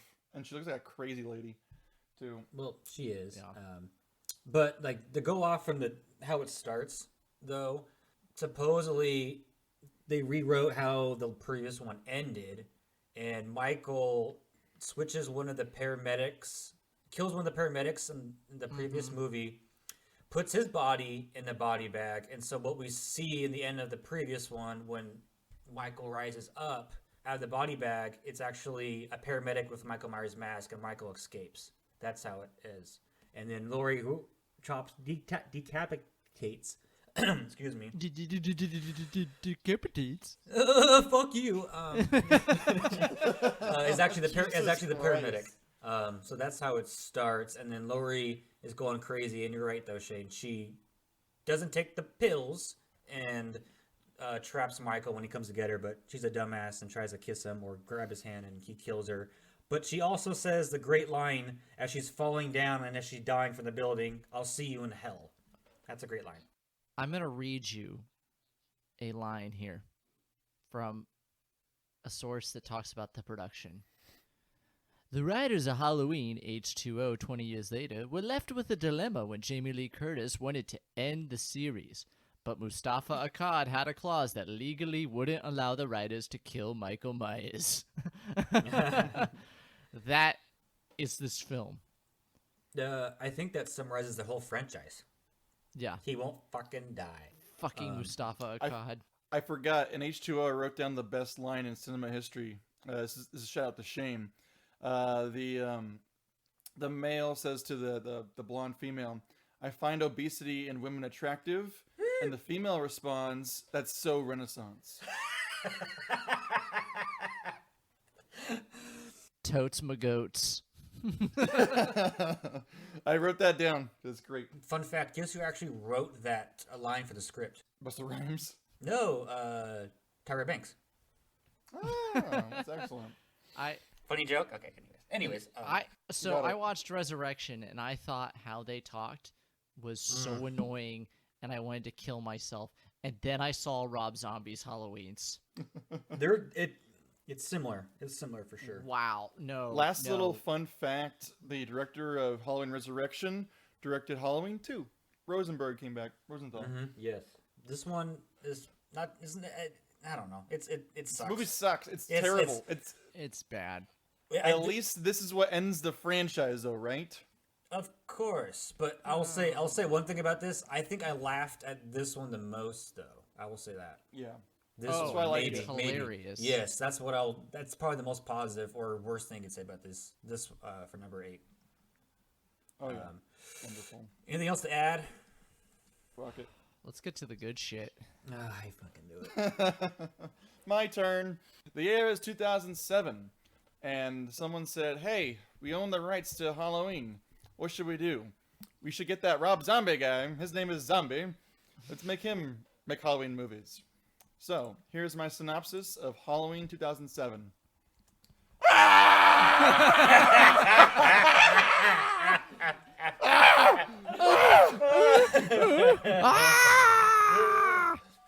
Take off your pants. That is the entire film. Okay. You This is- slut. Fucking whore. Okay. Dude, lot to talk about. Halloween 2007 is basically they wanted to reboot the Halloween franchise, so they made it even longer than the other ones, and they spent the whole first half of the film doing the background of the ugliest God. Michael Myers ever, and then the last hour of the film is a reboot of the original Halloween film made with no technical precision, the worst script, and the most obnoxious teenagers ever. Like, these movies have annoying characters, but they peak obnoxiousness at 2007, in my opinion. So, basically, Michael Myers is white trash. He's a white trash piece of shit who's the ugliest fucking kid ever born, ever. And he lives in a trashy family where stepdad wants to fuck the stepdaughter. He's got a older daughter, Judith. There's a baby named... They call him Boo, but later we'll get into this. They changed the name to Angel, but she has another name later. We'll get into that for the 2009 version. And Michael Myers is ugly and gross, and he likes to murder animals and wear masks. And he goes to school. I guess he's in middle school, but I don't really know because he looks like he's hanging around high schoolers. And he gets bullied by the fucking kid from Spy Kids. And then from there, he murders a kid from Spy Kids by hitting him with fucking branch, and the entire movie is filmed in close-ups and shaky cam. So I just want to fucking throw up, and everything is wrong. So then Michael runs away, and for some reason he's at home flicking candy corn and goes, "I'm bored." And he ties up Ronnie, not kidding, his stepdad, and cuts his throat. I don't know why he puts him in duct tape and then stabs him. Yep.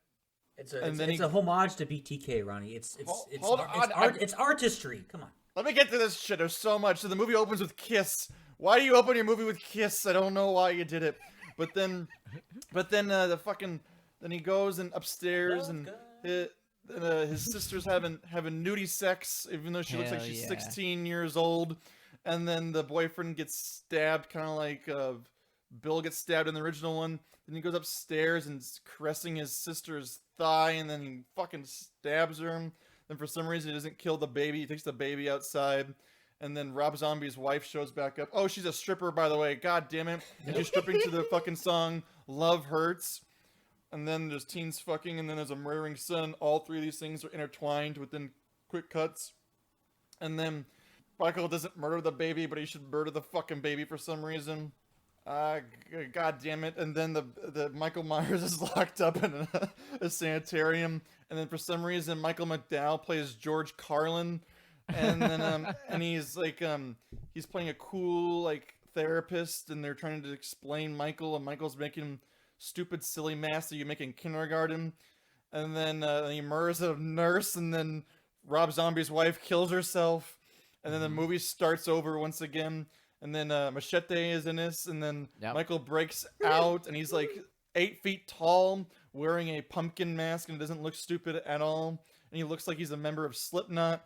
And then he goes back to Haddonfield, and he's... You for some forgot reason about him saying, "I was cool to you, man. I was cool to you." Gave you a Then he goes cupcake back for to breakfast. then he goes back to Haddonfield, and we get introduced to Laurie Strode. Is it this one they make the connection to his sister?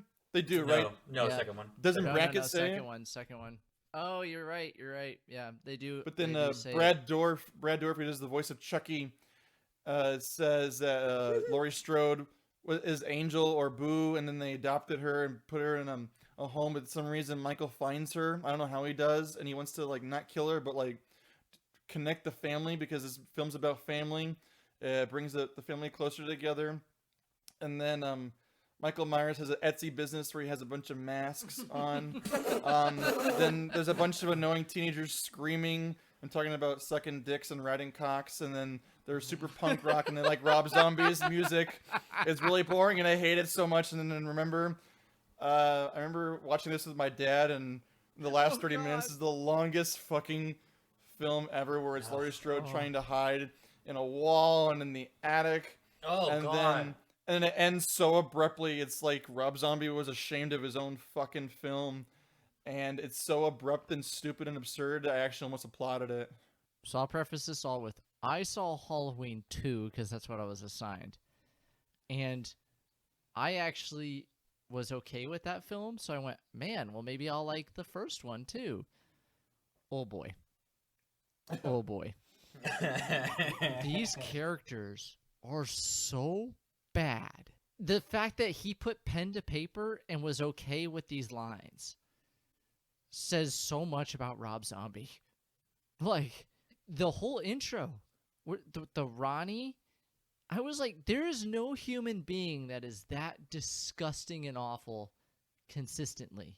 So if you don't know, he's played by William Forsythe, and he's like the stepdad, and he's in like a cast, and he calls him like retard and faggot. It's like so Yeah. awful. It's just And like she it's comes like, in, he's ugh. like, your daughter's got a great ass. And I'm like, she's... Ugh. It's one, like, it's okay if you're going to play the he's abusive card, but he's everything. He's a molester, he's abusive, he's a drunk, he's this, he's that.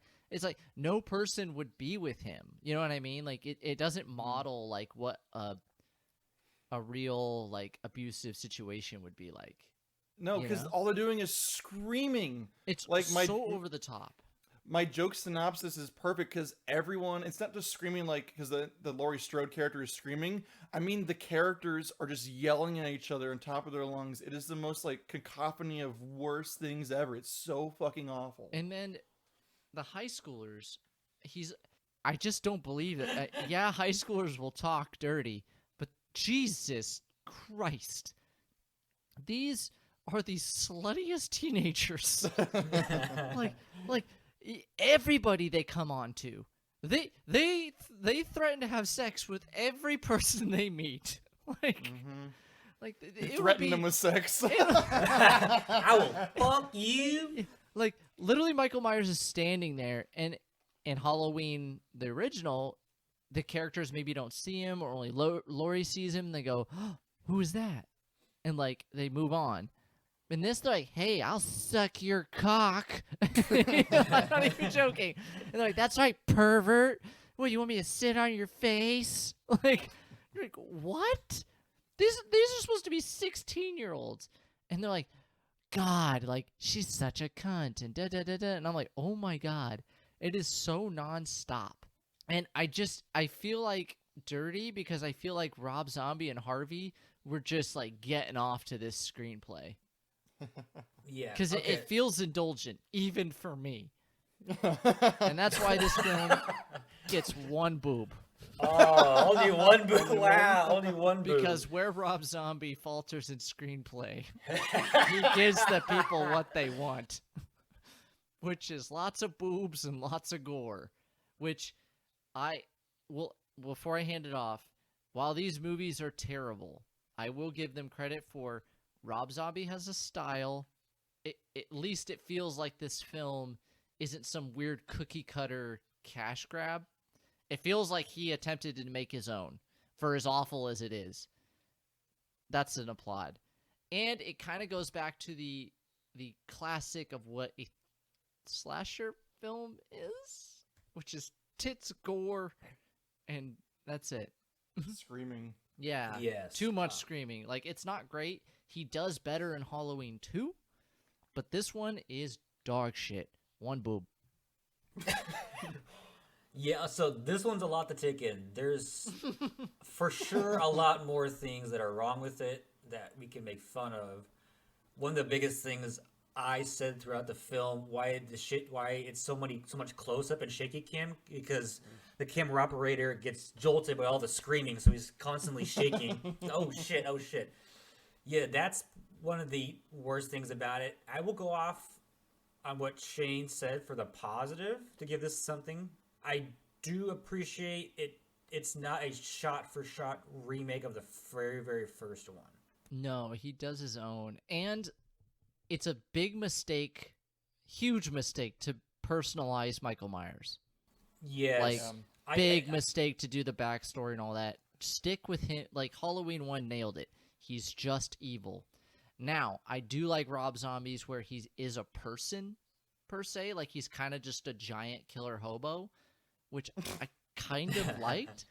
But my wife and I were sitting there, and I was like, no one in this fucking movie can use doors. Everyone runs to a door and just starts hitting on it immediately. I was like, use the handle.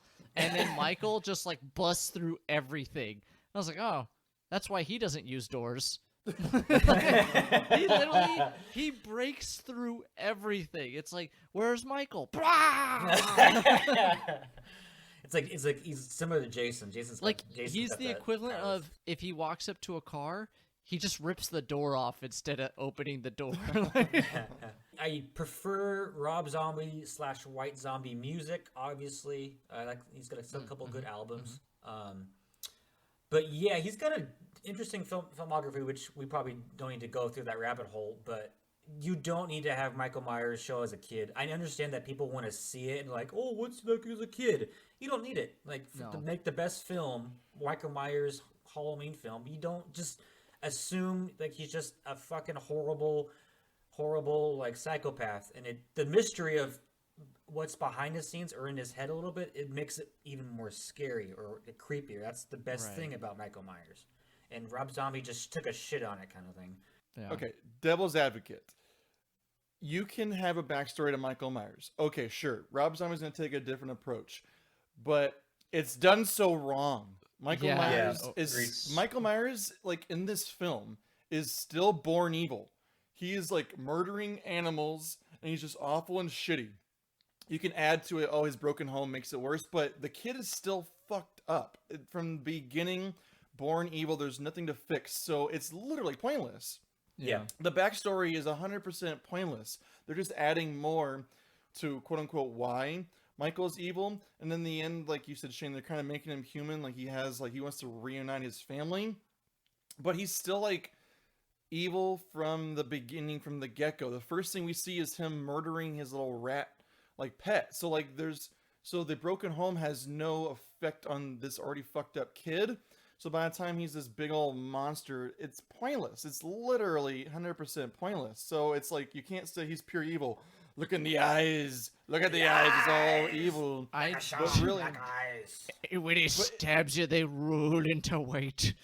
so everything in this movie's wrong. Everything is wrong, Here's- from the backstory to the shot-for-shot remake in the last like hour of this film is just them doing the exact same stuff, but with no technical prowess at all. It's so awful. This is like one of my least favorite of the Halloween movies. It's so awful. Here's what I imagine. Rob Zombie, Rob Weinstein, whatever his name is in real life, is sitting at home in his Transylvanian castle, and Dracula. he gets a phone call, and he goes, yeah! And they go, hey, Rob, we're making a new Halloween, and we want to pin you to direct and write the screenplay. And he goes, oh, yeah! And so he hangs up the phone, and he sits down to his computer, which is a typewriter, and he pulls out a cat skull and puts some coffee in it. And there's Spooky like typewriter. and there's like chicks making out behind him, like really tattooed up chicks just naked making out his behind wife? him, and he's like Yeah. and he puts on like his glasses, they're like wireframe glasses cuz he's intelligent. And he just writes in the beginning. And he types this all up, and then Ronnie comes in with just a regular cup, and he's looking around at this gothic nightmare that is Rob Zombie's house, and he reads the script, and he goes, why are you doing a backstory? And Rob Zombie goes, we're going to dig into what makes Michael Myers and what drives him. And Ronnie goes, that's dumb. And then like, that's this whole film where like it's got Rob Zombie all over it. It's all the Rob Zombie-isms. And he's trying to write this like intelligent thing to prove that he's intelligent, and then he writes cum slut. So, if Shane, did you watch the theatrical or the unrated version? Whichever one you can rent on YouTube. So, Because you can't find these films fucking anywhere. they're on Yeah. Amazon. But Yeah. but Rob Zombie didn't want to do 2 because the Weinsteins interfered, because it's way different. This is the interference of the Weinsteins. It was supposed to be like the uncut version has like full frontal like graphic nudity of the girl. Hell yeah. When she's being killed, like you see a lot, really. So like You see the lips, I they think, meddled. don't you? Yeah. That was see the too lips. much for Harvey? It was too much for Harvey. Even Harvey was like, "Hey, I'm gonna tone this down." So Yeah. he didn't even want to make 2, but they You don't even dragged him into it. There's actually in the unrated version. Of just so course you know. there is. And then, but then my last little tidbit, because I hated this fucking movie, is Rob Zombie, before he filmed, he wanted to get John Carpenter his blessing, so he calls John the phone. Oh, like, yes. and I'm guessing it's like a rotiller phone. It's like doing, because Rob Zombie's spooky like that. And he's like calls smoking John. a cigarette. Yeah. So John goes, "What?" And he goes, "Hey, it's Rob Zombie." And he goes, "Who?" "Rob Zombie." They know each other. They know each other. Is this a crank call? John Carpenter's a big Last metal name's fan. Zombie? Son of a bitch. Is this you, Romero? You cocksucker. So he calls him and says, "Hey, I'm remaking a movie. Can I get your blessing?" And John Carpenter goes, "Am I getting paid?" He goes, "Yeah." And he goes, "I don't give a shit." Hangs up the phone. And then Rob Zombie goes, "Cool." And he makes this terrible fucking movie. And then that's I had nothing to add. I hated this fucking movie. It's so loud. The only positive I'll give is whoever they casted as Laurie Strode can scream like blood Oh, curdling my screams really God. loud. And it's- she does look like a high schooler. I liked her as I really liked her as the casting, actually. I think she was given shit. But like how she acts, if you make her not say cum slut, like you know, like just make her more like wholesome. I Yeah. think she's Well, perfect. She's actually the only a teenager, because you'll notice the other girls who are naked are definitely not teenagers. God, I or hope even not. close. Thank God. Yeah, you can But, see, the you can girl see who- the bullet wounds in some of them. Yeah. Oh. But I'm pretty sure the girl who plays Annie Brackett in this is Jamie from the other Halloween films. Oh. I'm pretty sure that's who. Oh, I'm pretty sure it's the same yes. actress, Danielle West. I'm pretty sure that's who it is. Danielle Harris. I'm pretty sure that's who it is. And she comes back in the second movie and then doesn't end really well for her. Yeah, she plays Jamie Lloyd in all the Yeah. other ones. So Yeah. So there's a little like tidbit for you. But I hated this film, and then, Yeah. I mean, nothing else to add. I give credit because I have a weird, like, I just wish Rob Zombie would find a writer that would write the dialogue for him, because I do like his horror style, and I like that you watch a Rob Zombie film, you go, yep, oh, that's Rob Zombie. Like, Yeah, it's grungy. I think Rob Zombie and number 2 does a better job of this. I think he has an idea for like sets and an idea. He has a style. I wish he hired someone else to do his cinematography, because it's so jolty and awful. I just wanted to fucking turn it off. But he has some visuals that are interesting. Just he can't fucking shoot a film for goddamn like anything. So yeah, and I like that his film has a sense of I don't give a fuck. I'm gonna do what I want to do, and I like that. Unfortunately, it sucks. Yeah. Okay. We've got one more Rob Zombie film to talk about. Yep. We can And continue it's with been- that. Shane. And then- Shane. And then Okay. I'll say one more thing about the first one, this one for Rob Zombie. It's the longest film of all the franchises, and it feels like the longest film out of the whole franchise. It won't end. No. So, all right, Shane, bring us to your favorite film of all time. From writer-director Rob Zombie brings you Halloween 2. Michael Myers is still at large, but no less dangerous. So this one opens up. It opens up with some artsy-fartsy bullshit, like the white horse and what it represents. But then he quotes a character within the film. Fuck. It's not even like he quotes Freud. It's like me quoting Darth Vader.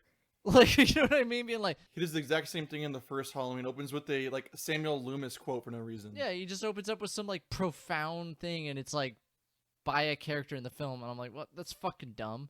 You're like, okay, but it's about the white horse or whatever, and it represents the need to unleash your emotions or some bullshit, right? But so he's continuing. Michael Myers is kind of just murder hoboing around the U.S.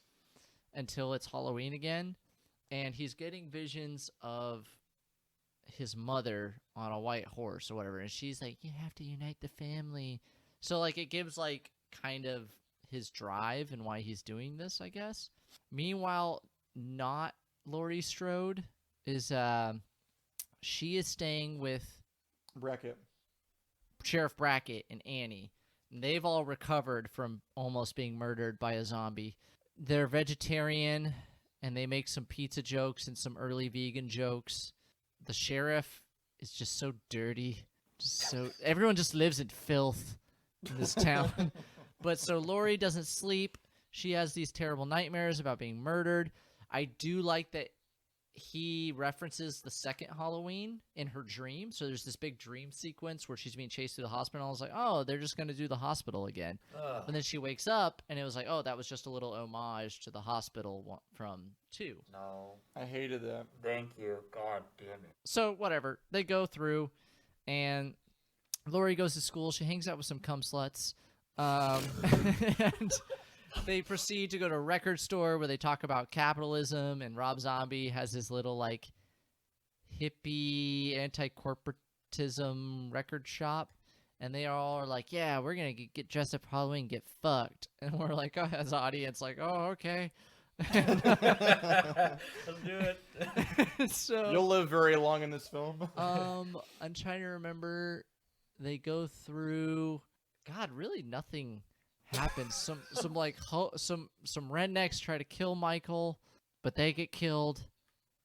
Oh yeah, I forgot about And that. then shit, what is Dr. Loomis.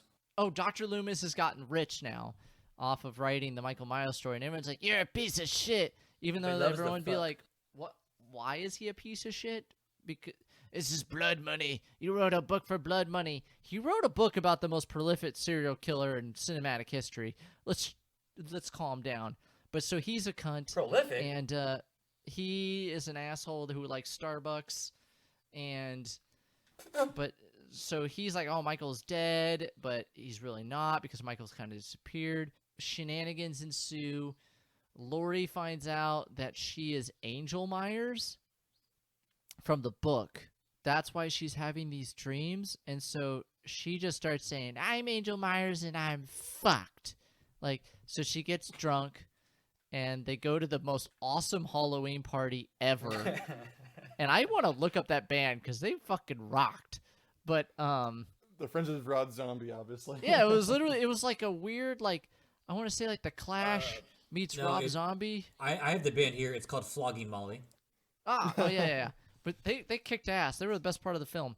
But they go to this badass Halloween party where, like, now I just really want to go to a Rob Zombie concert because I have a feeling it's very much like that. Yes. Just lots of titties.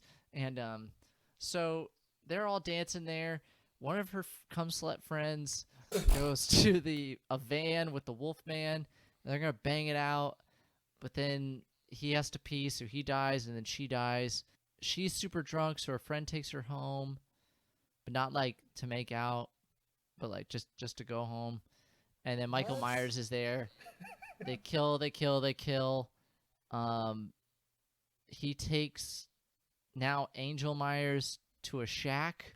Love Shack. And Loomis, this is where it's kind of lazy because it's literally almost a scene for scene shot of how the first one ended, where they're like there, and Loomis is like, Michael, no, I'm British. You have to listen to me, and Michael just kills him, but then like they're surrounded, so they snipe him and kill him, and the end. A lot of good visuals, fun, but still stupid. But of this one, I gave it 2 boobs. Oh my god. Oh my. Tagline: Family is forever. Yay. Yeah, and then I guess to add on to what you're saying, Shane, Yes. how it ends is Angel or Boo, fuck it, doesn't matter. Yeah. Puts on his mask as she comes out of like the hostage situation, and you're like, oh no, she's gonna be the new killer. Because she killed him, right? Oh, and then the very, very last scene, yeah, she kills him, and then the very last scene, she's in like the psych ward, and she like looks like menacing, and then it cuts.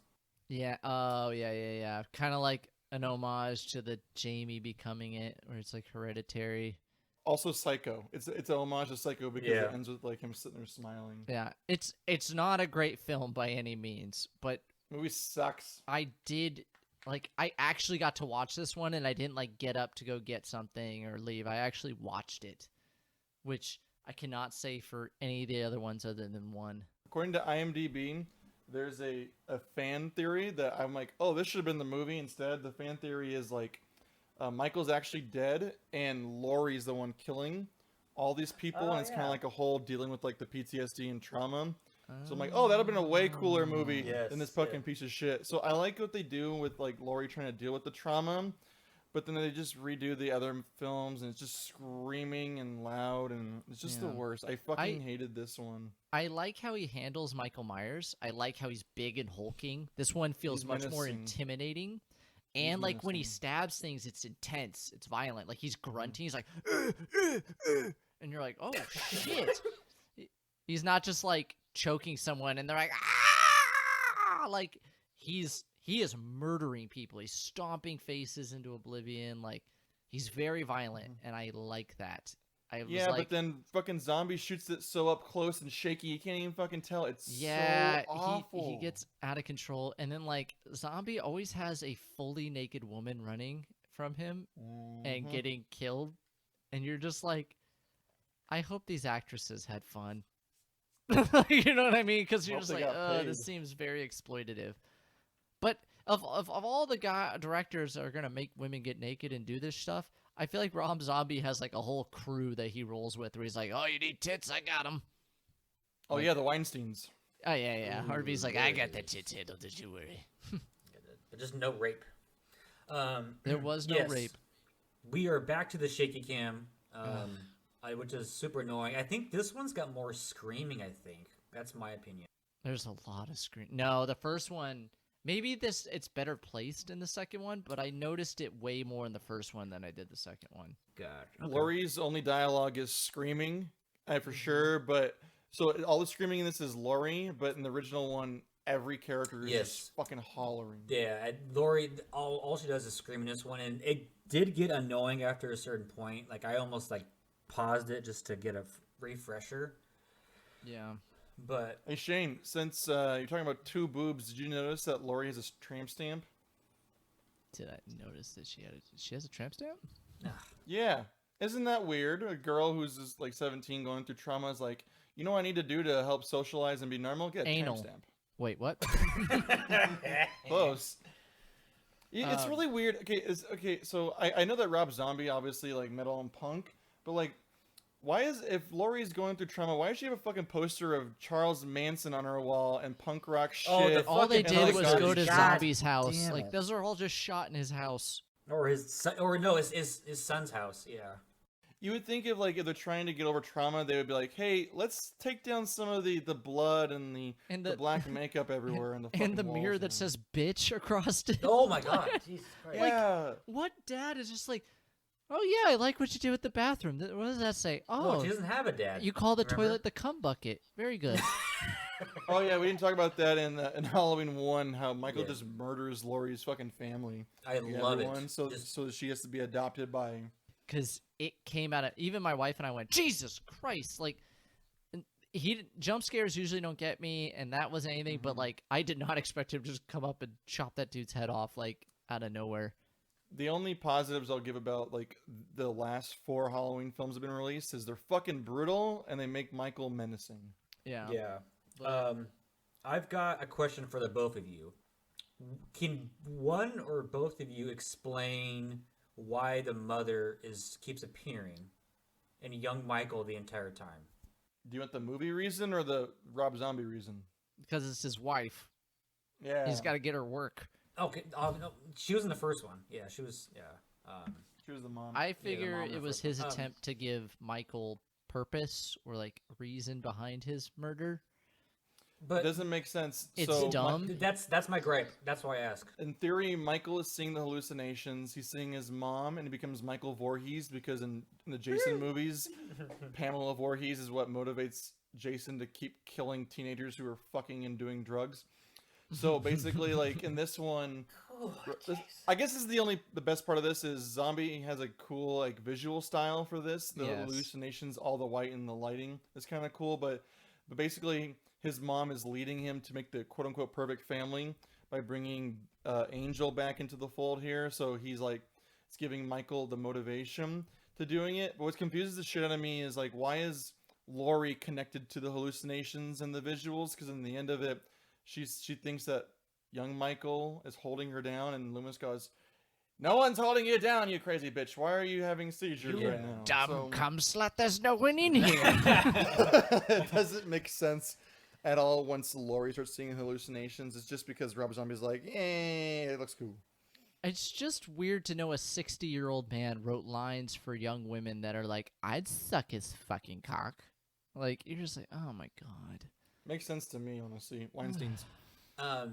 My biggest gripe with that is his mom wasn't a horrible person. She just a stripper, obviously, but that's not horrible. Yeah, right? That's commendable. Yeah, but like, why is she egging him on to kill people and seeing visuals? That's Well, the my argument is that's how Michael remembers her. Yeah, I think But that's his it doesn't make sense if Laurie's seeing her do that. Why is Laurie's mom egging her on? It doesn't make sense. that's my biggest thing. Yeah. All The I hardest got is movie. I want to hang out with Rob Zombie. That sounds like a fun day. He's good in concert. So we saw him once. We were just tired from seeing 3 days of heavy metal and drinking and sun. So he was the last concert of the entire thing. Fun to watch, but we were tired. So He's a song about fucking aliens and being probed, so it's pretty great. Yeah, I want to dig. I definitely want to see Rob Zombie. I want to hang out with Rob Zombie. I just don't want to see any more of his fucking movies. His other ones are better than this, I would say. Okay. Yeah. Couple like good visual ones. But again, the script and the dialogue kind of sucks, but whatever. It's just angry rednecks screaming. That's how all of his fucking movies are. Yeah. Yeah. He doesn't seem very smart to me. But you keep typing away on your typewriter with your strippers behind you and your cat head mug. I just picture Ronnie coming in and just over his shoulder in fucking Count Dracula's castle, and Ronnie's just like sitting there going, "That's dumb. Why would you do this? That's stupid. You suck." It makes more sense if you have cocaine, apparently. Oh, he does absinthe for sure, Oh, hell yeah. That's still Yes. rock and roll metal. right? Yeah. I mean, that is all I'm gonna give 1 and 2. Very distinct styles that are different and don't seem as cash grabby. So that's a plus for me after the fucking terror that I had to deal with. On to Shane not talking for 20 minutes. Okay, Dan. Yay. All right, ladies and gentlemen, let's go back to the timeline now. Oh, God. Yes. Go ahead, Dan. All right, let's skip everything from the movie number 3 to all the way to number 10. We are going right after number 2. But let's skip 39, 40 years. To clarify, they skipped 2. This is actually from the original one all the way to this one. Yes, thanks you, Ron, for ruining my other synopsis. But thank you. Okay, Okay. yes.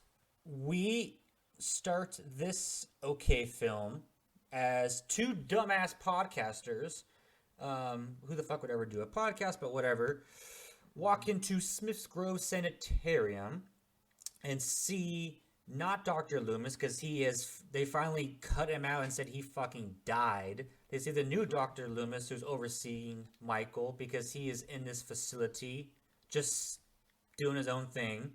The two podcasters want to interview Oh God. Mike. Are you shitting me?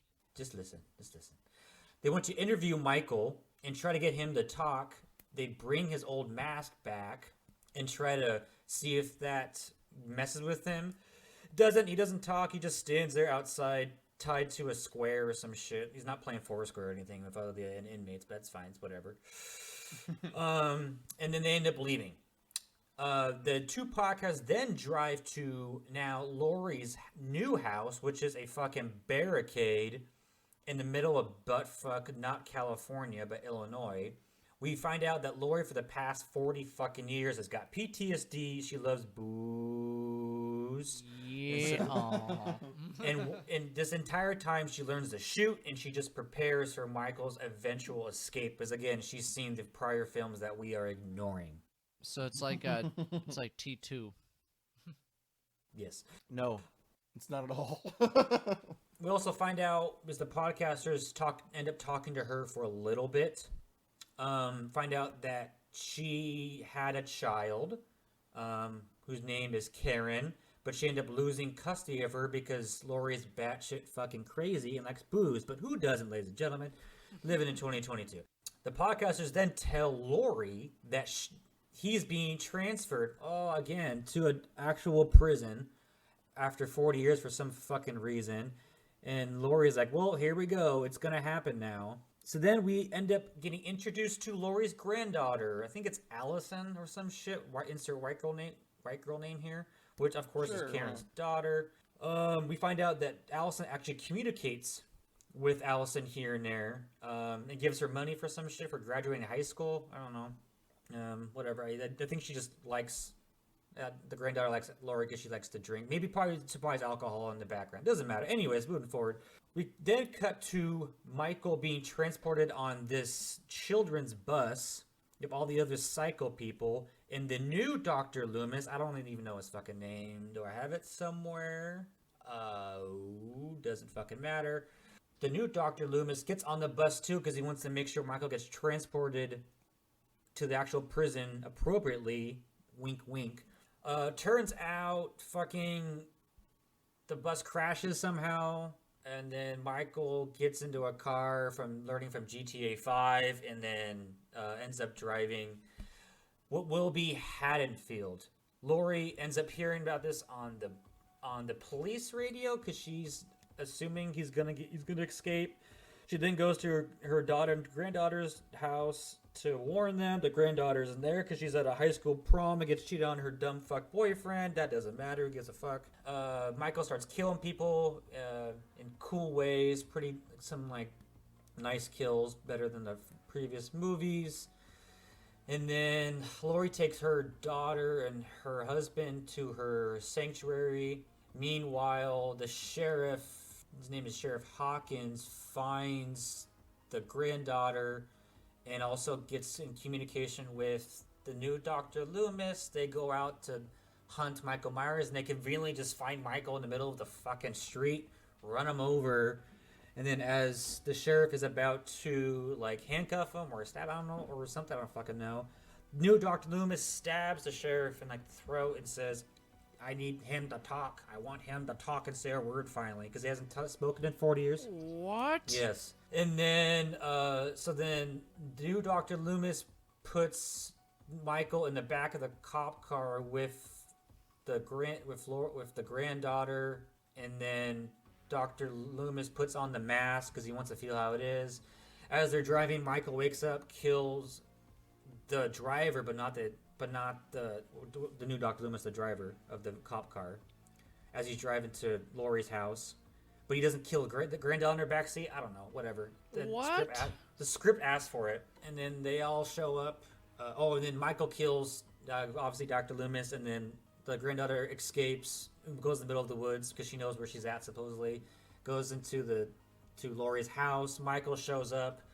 Turns out Laurie's built this whole sanctuary as like a fucking battleground or a castle to freaking murder Michael when he shows up. She's got all these gadgets, and then she ends up trapping him in the basement and burns the whole fucking building down, and that's how this one. What the fuck? I made it sound horrible, but this one is one of the better ones. Got some great kills, acting's per usual. Like everyone does a pretty fine job. At the end, when Michael is hunting at Laurie's house, it's like we don't know where Michael is, but then Laurie's hunting him on kind of a nice like reversal from the very first one. She's looking for him, and then she ends up falling off the second story balcony. Then Michael looks over and looks for her body, and she's gone. Cool little scene there, kind of a little homage to the first one. Little reversal, like I said. Again, liked it overall. Did you guys watch it? I'm assuming Shane, you did not. No, I was pretty worn out by this point. I watched it last year before we saw Halloween Kills in theater, like, shamedly. This is probably the best made Halloween sequel.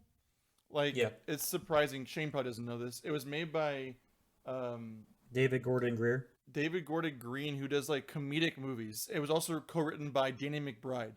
Yes, What? That Danny McBride. The creators of... Why am I blanking on it? One of the greatest shows of all time. Kenny Powers. Eastbound and Down. Yes. Yeah, but it's really well shot. I like that basically they're just rewriting the entire franchise because more money, but it's really well shot. It's cool that Laurie's like kind of dealing with trauma. You could argue that like 3 people died. Why is Laurie so traumatized? But I guess the trauma happens when you're younger. It affects you different. She's a drunk who's ruined her entire life, but then I guess trauma is good because the whole point of this is Michael comes back in the most convoluted plot point to get Michael Myers to Laurie Strode. Because what I like about this and Halloween Kills is Michael Myers does not give a flying fuck about Laurie Strode at all. I think he just wants to fucking murder. That's all he wants to do. That's all he does. Is he's just And a it's murdering perfect. machine. And then this not Dr. Loomis brings them together because he wants to see what happens when the trauma victim meets the traumateur, and just see what happens. Basically, It's like putting an alligator and a monkey in a cage and say, what's gonna happen? Who's gonna win this fight? and you give a monkey a fucking butcher knife. I guess I don't know. It's really well shot. It's really well acted. It's fucking brutal. Michael Myers, like you only have 4 kills in the original one. This one fucking murders. Yes. So I think you'd actually like this one, Shane, if you watched it. The plot's stupid, but all the violence, the only negative is No boobs. No boobs. Boom. Yeah, sorry, Shane. There's a couple really cool long shots too. So one above boob. Half boob. Yeah, it gets no boobs. No boobs. Okay. The Yeah. side boob. Yeah. Again, going off what Ron said, I think Shane, you actually like this one, and I recommend seeing this one. This one's for sure a treat. Getting some cool long shots of Michael just murdering people, going to the house and just stabbing for no fucking reason is wonderful. I guess it sounds bad, but yes, it's going back to the basics, baby. Just murder, and No, that's the all right. basics include boobs. Okay. Yeah, well, like, I just started to watch porn instead of these films afterwards. I just gave up. Just watch a murder porn, then you're good. it's really okay. Let's talk about the boobs. Okay, going to Shane here, playing devil's advocate on Shane's behalf. There's a reason why you make horror films: is blood and boobs Slasher, to sell yeah. them. A slasher film. It's an excuse. This movie Yeah. was made in 2018, so you could argue that it's exploitative to show women naked, but isn't it exploitative to just show mindless murder and brutality? So you might as well throw some boobs in there. Welcome to America, where you can't show vagina, but you can bomb people in another country with robots. So, like, that's the whole point, is, like, if you're going to show the brutality of children being murdered on screen, you might as well show some boobs and some penis. Make the ladies and the gay guys happy. Show some dong. Why not? Yeah, show some man ass, show some dick. It's fine. This is why I'm Why not? announcing I am only making Italian films and watching Italian films now. Show some of those noodles. Next year we'll watch Suspiria. Yay. Okay. But I fully recommend Halloween 2018. If you just turn off your brain and you just want to see brutality and pretty well shots, just the dialogue is fucking terrible. It's not good, but what Halloween movie has good dialogue, honestly? I just don't understand why people can't talk like normal fucking people. Yeah, it's on par with the same dialogue as the first two. And I will say the ending is perfect to end this franchise. Like we've said plenty of times. But Mustafa Akkad has a clause that says it can't end. What's really annoying is, like, they're doing the same. Okay, obviously it's a fucking same movie, but they do this weird thing at the end where Allie sees, like, the knife and holds it, and it's like, oh, are you doing like a Jamie Lloyd thing? But then when you get to Halloween Kills, it has nothing. No, to they do say with it. fuck that. It's like saying again, same directors for Halloween Kills we can get into, but like it's like they forgot they shot that part. Or they would just turn it off as soon as they saw the house burn down. No, they just sat in the writer's room and went, don't worry about it. I'll get to that with my synopsis of Halloween Kills in a second. Oh god, that one sucks. Let's fucking finish this nonsense. It won't stop. Shut up, Shane. It won't stop. Okay, it's Ron's turn. The last one. Evil dies tonight. Michael Myers shows up, people die, Jamie Lee Curtis is in it, the end, no boobs. Shane gives it a boobs. All right, folks. The year is 2021. Oh. COVID-19 is ravaging through homes and making us all stay inside, but two men named Dan and Ron go see Halloween Kills in theaters, and it's terrible. Okay, this should be called the Backtracking Franchise, the series, because But all unlike they the do, Iraq War, all they Desert Storm Part 3. Basically, they rewrite everything because the Halloween franchise is known for one thing: is backtrack, rewrite, and redo because money. Oh my god. So it is the same night of Halloween 2018. Laurie Strode's being rushed to the hospital because apparently she got stabbed in this one. Michael Myers is burning in a house, but then 12 firefighters show up and they put out the fire. firefighters, you say? And then in a scene that gives me so much joy for so many reasons that I can't explain, 12 firefighters are murdered brutally by Michael Myers on camera. And then Laurie's put in surgery and wakes up literally 5 minutes later. And they all think Michael Myers is dead, but he murdered the 12 firefighters. So then a black sheriff with a cowboy hat in Haddonfield, Illinois shows up and goes, well, who did this shit? And then Sounds like a Mel Brooks. Well, it is. I wish it was Blazing Saddles, but then But then while murder always and about mayhem women. and misery is happening in one part of town, cut to a janky fucking talent show karaoke bar with fucking drunk people, where fucking Tommy Doyle from the original one, played by Anthony Michael C. Hall, sits there and does the worst stand-up special ever, where he talks about how the boogeyman murdered 4 people fucking 40 years ago and how it's traumatized the entire town, and these people have not fucking left Haddonfield, Illinois, but every year for 40 years Tommy Doyle shows up with Lonnie, that fucking nurse who's in that first movie, for no fucking reason. They talk about how terrible Michael Myers was to remind everyone about trauma instead of getting over trauma. They want to keep reminding themselves, and they get drunk to it. And I missed the beginning. I'll go back to that in a second. And Michael Myers is up to his more shenanigans. He kills a black woman, and then a fire, and then a firefighter from the movie. Don't interrupt me, god damn it! He kills a firefighter from the TV show with Dennis Leary, where he's a firefighter drunk. He kills them brutally for no reason. And he goes and he's just killing people. And then everyone hears that Michael Myers is back because they didn't hear about this earlier. So they literally form the most ineffective lynch mob in the entire world. And they just scream, "Evil dies tonight!" And they go to a hospital where Laurie Strode happens to be. And then there's another psychopath who got released. And they think because this guy's got long hair and a blood on his head, they think he's Michael Myers. So literally the entire film for 30 minutes goes on this long chase scene where they're screaming throughout a hospital with no police officers, "Evil dies tonight!" And they force a fucking innocent psychopath to jump from a building in fucking brutality, and they show him dead, and they go, "Oh, I guess that wasn't Michael Myers. Oh shit." Sounds like a South And then Park while episode. don't interrupt me, god damn it! And then while this is happening, Michael Myers is killing people who have very little connection to the Halloween franchise, and he kills children. And then there's the Halloween 3 season, in which masks show up for no reason, and they're murdering people. And eventually, it all leads to the only good thing is they finally tell Laurie Strode, "Hey, Michael Myers doesn't give a shit about you."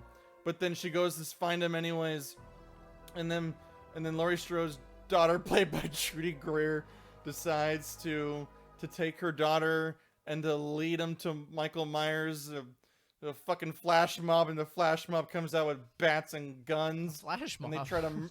And they fucking try to murder Michael Myers, but because it's Michael Myers, he can't die, and then Michael Myers murders everyone. And they say Michael Myers' motivation is just to look outside of a window at Haddonfield, but it's not to do that. It's to look inside of those eyes. He's looking for his soul in the eyes and doesn't see it. And I hate this movie, and I hope it dies. I hope it gets fucking monkeypox and dies. I hate it so much. How many boobs are in this film? There's 0 boobs. There's no boobs. Boob. It's just so awful, and it's just. Why would you make a backtracks and Halloween rewrites film with no everything. boobs? It has absolute like gross, brutal violence. So it has that. It's almost like nauseating how fucking gross this movie is. But it's so comical. It's almost funny. Like it's so over the top, and Michael Myers is like, if a different movie, he'd be like drinking the blood, going the entire time. Like it's so over the top and crazy. The senior citizens form the worst neighborhood watch of all time. Oh my god! Literally, everyone's old. They're all old. Everyone's old in this movie, and then the only 2 young people are dressed in like in drag for a joke, and then they brutally murder a 17-year-old boy by fucking just smashing his head in. They stab children. I don't get it. It's just Hello, awful. Laurie. I heard you're trying to find Michael. And then it plays off a whole like, oh, isn't it terrible how mobs like, you know, just Oh, they put social commentary into a Halloween. they show Groupthink, social commentary, but the whole point of it is, I guess people just suck. I guess that's the whole point. Is it everyone like a Trump sucks? thing? It's terrible. Are they trying to be like? I think they're trying to do a Trump thing, but the whole point is they're all awful. Everyone's awful. Haddonfield needs to be nuked. Just fucking nuke the town. They're all awful people. They're all drunks and awful. No, What are you slurping on over there, bud? yeah. I hate this movie so much. I'm drinking. It's like you tried to make a drinking sound, but you were like, oh. I'm starring in a Rob Zombie film. And that's it, ladies and gentlemen. We appreciate your time. Good night. Ronnie, you and I saw this in theaters together, and you and I just kept laughing. A little bit of behind baseball thing. You and I just kept laughing and drinking watching this film. It's so bad. It's just laughably bad. There's no point to this besides watching Michael Myers brutally murder people. Here, the only thing that was cool, because I had to rewatch this because it was mine, because fuck me. Little shout out to the true Wasted Potential fans. There's a cameo by someone I love. In the beginning of the film, it goes back in time to rewrite history, where it goes back to 78, where the cops are chasing Michael Myers to the Myers house because they have to set up the beginning for the ending because it's stupid. Jim Cummings from The Wolf of Snow Hollow shows up. He plays a sheriff, and I like to think in my brain it's the same sheriff where he's like a sarcastic drunk. But they fucking murder him really quickly. I keep wanting to watch that so bad. I keep wanting to watch that. I just keep picturing Randy Marsh as the head of this lynch mob. No, it is. It's almost like a South Park satire where they're screaming, "Evil dies tonight. We're gonna kill Michael Myers tonight." Sharon, you don't get it. We're gonna kill evil tonight, Sharon. Sharon, where's dinner? There's evil. Get it. You know, and the sad part is, like, it's written by comedic people. All the comedy falls flat, but all the brutality is comically hilarious because it's so over the top. It's just it's a pathetic fucking film. I'm not even gonna get into how limp dick films are when they try to put all this social commentary onto a movie about a hobo killer. Yeah, so Ron, I have a question. Yeah. I think they didn't want to make a second one of these. David Gordon Green and Danny McBride, I guess they co-wrote it. Maybe someone else too, isn't it? I wrote it too. I'm trying to think for the second or this one we're talking about. I think they didn't want to write this one, but they made him do it or gave him a blank check. Do you think that they intentionally made this bad or made it this ridiculously obscure from the first one they wrote? I wouldn't put it past them. My only problem is nowadays there's so much studio oversight. How could that get past the studio executives? Because they're knee deep in cocaine and pussy. I don't know. I think they probably made a really brutal film, and they say, well, you got to rewrite this to make it more substantial. So they throw in.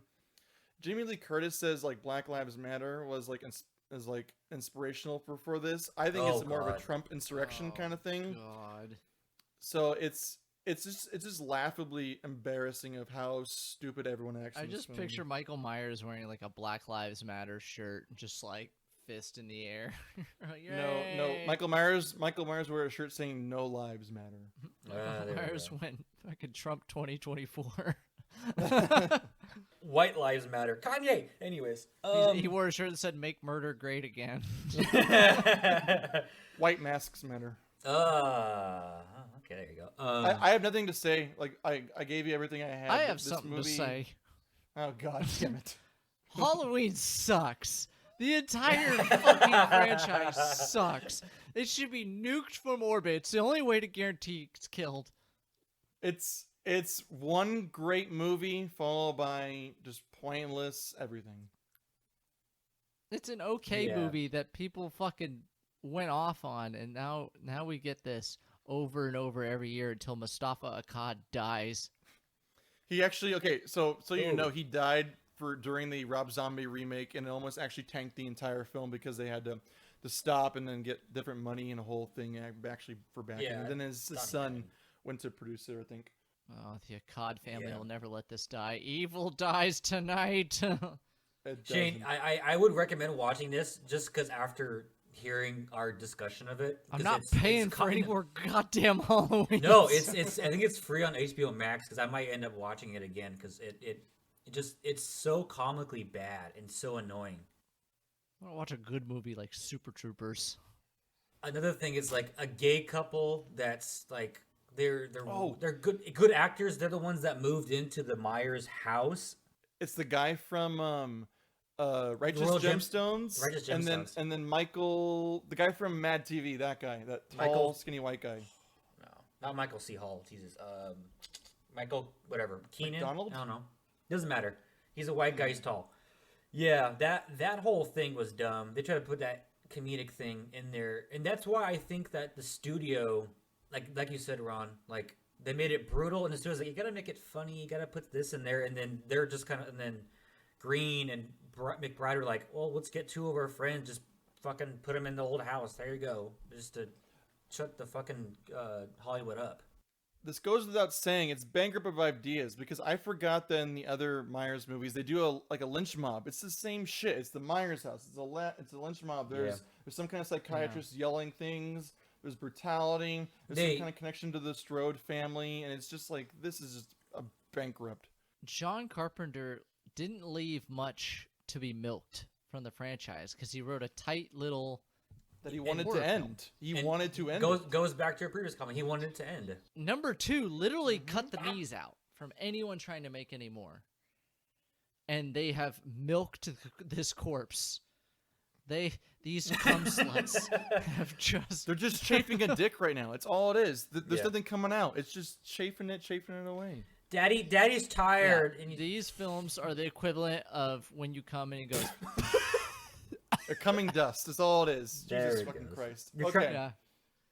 I've been watching too many Rob Zombie films. I'm sorry for all the cum sluts and jizz jokes. The drinking game for viewers is, if you're still here, drink every time Shane says cum sluts. Yeah, for sure. Okay. Do you want? Let's do this.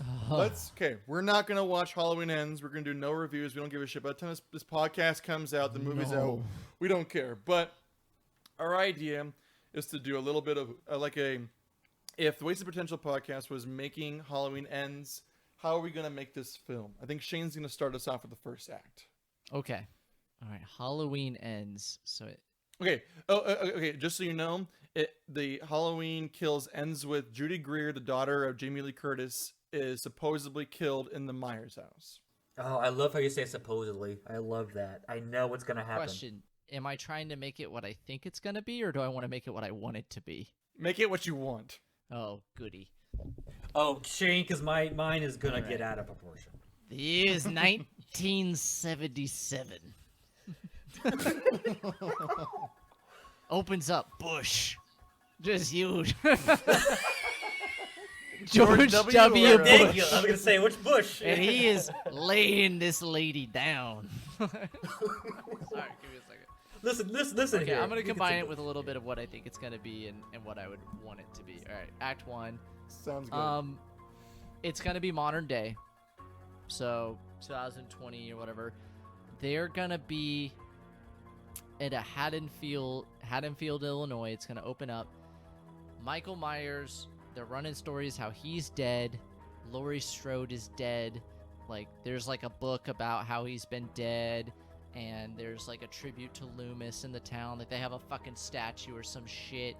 They're cleaning up from the ashes of when the lynch mob burned the town to the ground. Meanwhile, so the sheriffs are saying there's some murders going down, but they're not Michael Myers. They think it's somebody else. And the sheriff's like, he's dead and gone. And the first kill happens in Act 1, and it's 2 teenagers that are by a lake. Haddonfield has a lake now. And that's where you show your first set of tits, is at the lake. And they murder him, and then they get murdered, but a private eye, a drunk and disgraced private eye, is hired by the Strode family, or no, Loomis's son, who is an aspiring psychologist, hires a private eye to track down Michael Myers because he knows he's not dead. And the private eye is played by the dad in Dahmer, also the stepbrother's dad. Richard Jenkins. Yeah, Richard Jenkins. He's a drunken private eye trying to track down Michael Myers, but he ends up going to strip clubs instead of tracking him down. And The Red Rabbit. meanwhile, That's all a these reference murders to are it. happening, but they're not quite the same. So that it looks like they think it's a copycat killer. Turns out that it might be a copycat killer of the Michael Myers murders. And it leads to Richard Jenkins is into a stripper, He like starts to fall in love, and then she gets killed. So then he actually starts to look, and he's on the trail of the copycat Michael Myers. Act 2. That's so What's much. great is Shane didn't see the last film, so he's just going off of them. I know, and I Is this part of the last film? Is Richard Jenkins in the last film? Yeah, he is for sure. he plays Michael Myers, by the way. Okay, Act 2. Shane, I'm gonna say fuck you to your script, kinda, but so sorry. Because Hey, it doesn't have to have any through line. These movies never have one. okay, so If there's no lynch mob in this act, I Okay. quit. I'm out. Okay, just wait. I like the copycat premise, but I'm gonna say no to that. Richard Jenkins ends up finding Michael like just sleeping in his hobo land under a bridge, and then arrests him. And then they're like, "What can we do with Michael?" Every time we try to burn him, like, "Fuck it, he keeps living. Why don't we just send him to fucking space?" So they. So they think he's dead. They put him in a coffin. They put him in a pod. They shoot him to fucking space. 40 years later, Elon Musk brought it back. 40 years later, the astronauts up there in the space station think, oh, it's probably some like debris from like previous missions. They bring it into the space station, and Michael starts fucking murdering everybody in the space station. Back at Earth, they realize, oh, Michael's still alive.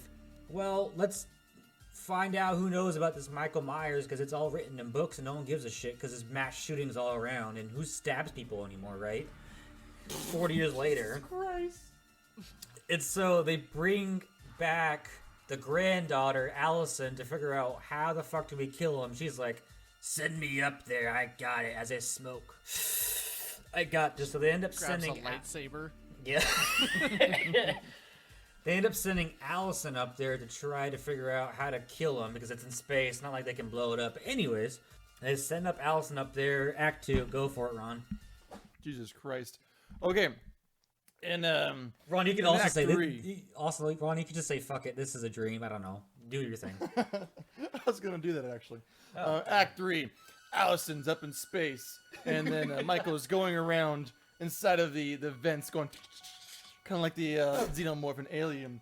Then eventually he kills off everyone on the space station. So then Allison and Michael Myers come back down to Earth and crash land in Haddonfield. Allison and then the debris of the space station goes, "We can't kill Michael Myers." So it gets a town meeting and gets the mayor involved, and everyone's in town hall, and they go, "How do we defeat Michael Myers?" And they go, "Why don't we just leave the town?" So then everyone packs up all their stuff, leaves the goddamn town, and Haddonfield, Illinois is occupied by only Michael Myers. And then awesome Rob Zombie music plays over the credits, and the movie fucking ends. Shit, now I want to open mine like the year is 2090. Earth has been destroyed by famine, nuclear war, and a lifeboat of survivors on the new ship New Haddonfield take off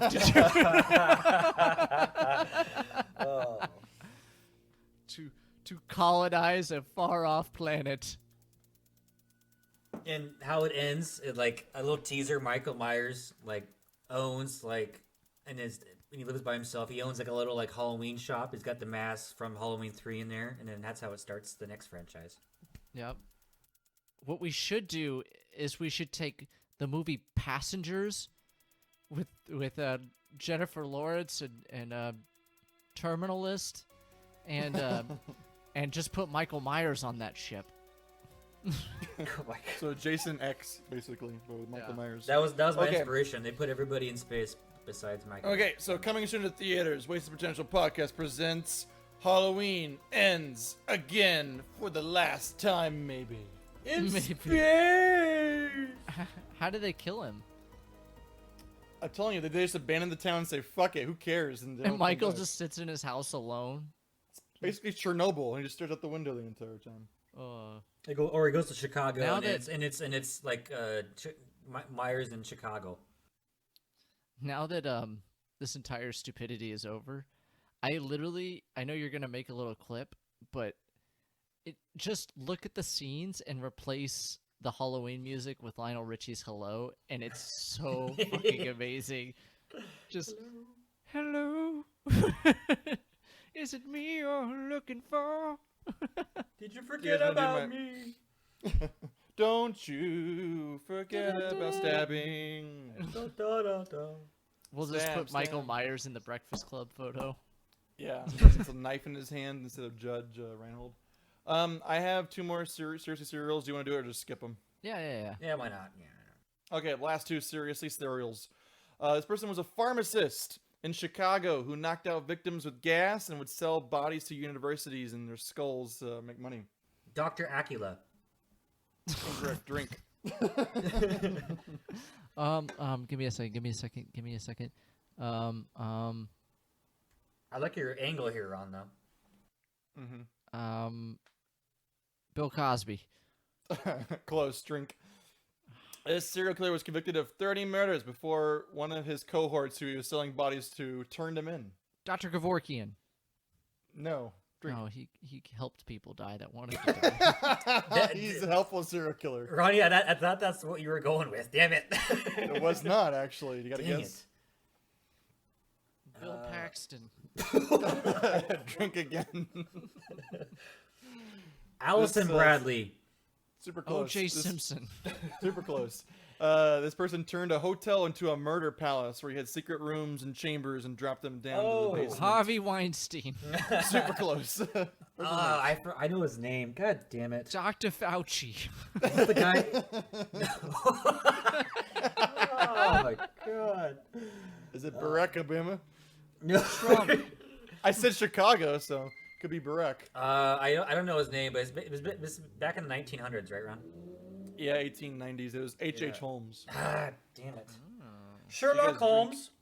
Okay, my last one, and the one I've never heard of before. This one surprised me, but I guess because it's not American. Okay, this serial killer was connected with over 300 murders in Colombia and Ecuador. Yay, is the Pope. I knew Shane it. wins. I knew you were going to do it. Yes. Incorrect. Any guesses? Oh, shit. I didn't say little boys. I know I've heard about it. I don't know the actual name. This person in Colombia was convicted of 110 murders and then confessed to over 200 more, mostly preteen girls. Cruella de Vil. He went through like the indigenous tribes and would murder people. Pablo Escobar. Christopher Columbus. Yes. He might be up there. The quote-unquote monster of the Andes spent less than 20 years in prison and was released for good behavior. Attaboy. How would you like Monster of the Andes? That's what they called him. And he's Handy still out. Andy is what He I needs would have a- called him. They should have. He needs to be in Monster Quest. It sounds like the way Right? his title. He's still at large in South America. Is he being His- hunted in river monsters? Only Jeremy Wade could bring him Jeremy in. Wade. Got him! And today I'm. Fish on. He's hooking men with a hook. Murderon. Killer on. Get him. Have you never heard of him? Pedro Lopez is the monster of the Andes and has over 300 connected murders to him. Jesus. Damn. Well, and this podcast pretty dark. Shane, you got any shot or knots, or are you out? Let me look. You got my Captain Cook one. Magellan? Captain Cook. Busta Rhymes legitimately learned kung fu for the role in Resurrection. False. I think he had a quote unquote black belt. He said beforehand. Ah! Yeah, I don't know. I was just making that one up. Oh, God. This one's kind of funny. Okay. Bianca Kadjalik. Kadjalik. This is Cthulhu. Resurrection, by the way. Cork. Can't scream, so all her screams were dubbed. That sounds true. Oh yeah, true. They got an actress for a horror film that can't scream. The Weinsteins And picked her said, for a different reason. I'll just dub it. Oh, there we go. Why wouldn't you just... Oh my god. Okay. I'll just give you guys this, and then we'll be done. How many films up to Resurrection has had Jamie Lee Curtis been in? Oh, 4. She's the voice in one of them. She's 4. Oh, okay. Say 3. Oh, never mind. What? Up to kills. How many times has she been in it? 'Cause this Oh, includes god them all. damn it. How many times has Jamie Lee Curtis been in these piece of shits? 5. Including kills or up until? Including kills. That's Oh. 7. Yeah, she's been in 7 of these pieces of shit to include 6 different decades. Yeah. Money, dude. Okay. Jamie Lee Curtis won't die. Yeah, I have actually a couple questions. What is your favorite one you watched, or the one you recommend most to watching of all the franchise you've seen, guys? Shane, you can go first. Obviously, I enjoyed the You can go 2 angles there, Shane. the first one a lot. Like Halloween, it's a classic. It's a good little watch. It's short. It's got John Carpenter all over it, which I love. And Halloween H2 by Rob Zombie. Because boobs. And it's actually kind of entertaining. So those 2 are the only ones that I actually liked in this series. If you want legitimate horror, I love the original Halloween. I stand by that. It's a phenomenal film, one of my favorite horror films of all time. I don't like slasher films, but I love Halloween. It just stands out of just like technical abilities. If you want something ridiculous, Halloween 3, Season of the Witch is batshit insane. If you want to laugh, Halloween Resurrection is absolutely hilarious to me. I Back think up in it's... your ass with the resurrection. If you want a legitimate sequel to Halloween, then Halloween 2018 is pretty good. Just end it there, and then if you want to hate your life and you like shitty movies, then watch the Rob Zombie ones. Really. What about you, Dan? I'd say watch the original one first. That one you really can't really beat, and then I think just watch the 2018 one, 12 Halloween. That's only 2 you really need. The Rob Zombie, skip the first one, I think. You don't even see the first one for Rob Zombie. Maybe see a second one if you want to put in the background or just drink heavily and just laugh. Or even Resurrection, I agree. Then last question, quickly. Best thing you can say about this franchise? You could pick one thing about it. Boobs. Ronnie? Boobs. Oh, great. And 3 confirmed boobs on this end, and that's Boobs about and it. score. Boobs and score. Oh yeah, the score. I guess the only thing that all the movies have in common that are good is the fucking theme song. Yeah, and then a lot of them, they hire someone else to tweak it a little bit here and there, which makes it worse, but does not help it or enhance it, but does still. The original score is the best, and then Season of the Witch, special shout out for that commercial, for sure. Okay, I think anything else, gentlemen? Thank you for sticking around for 3 fucking hours long of a podcast. We will have a special Halloween, our 3rd annual Halloween episode out for a commentary track that will be so much shorter than this, and hopefully talking This isn't about a it? I film thought this was that- it. and talking about a film that all 3 of us enjoy. So stay tuned for that. Coming soon. God, I Evil hope it... dies tonight.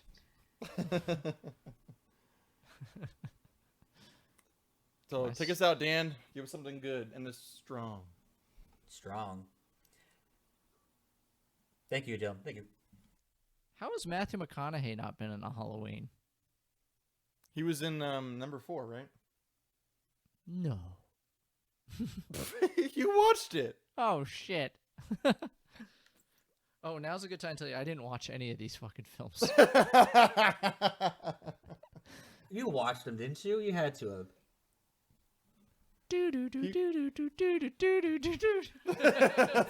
Fuck you all. Where I is watched, he? We'll never know. I watched fucking all of them. Jesus Christ. I'm done with Halloween for movies. He's for a while. pure evil.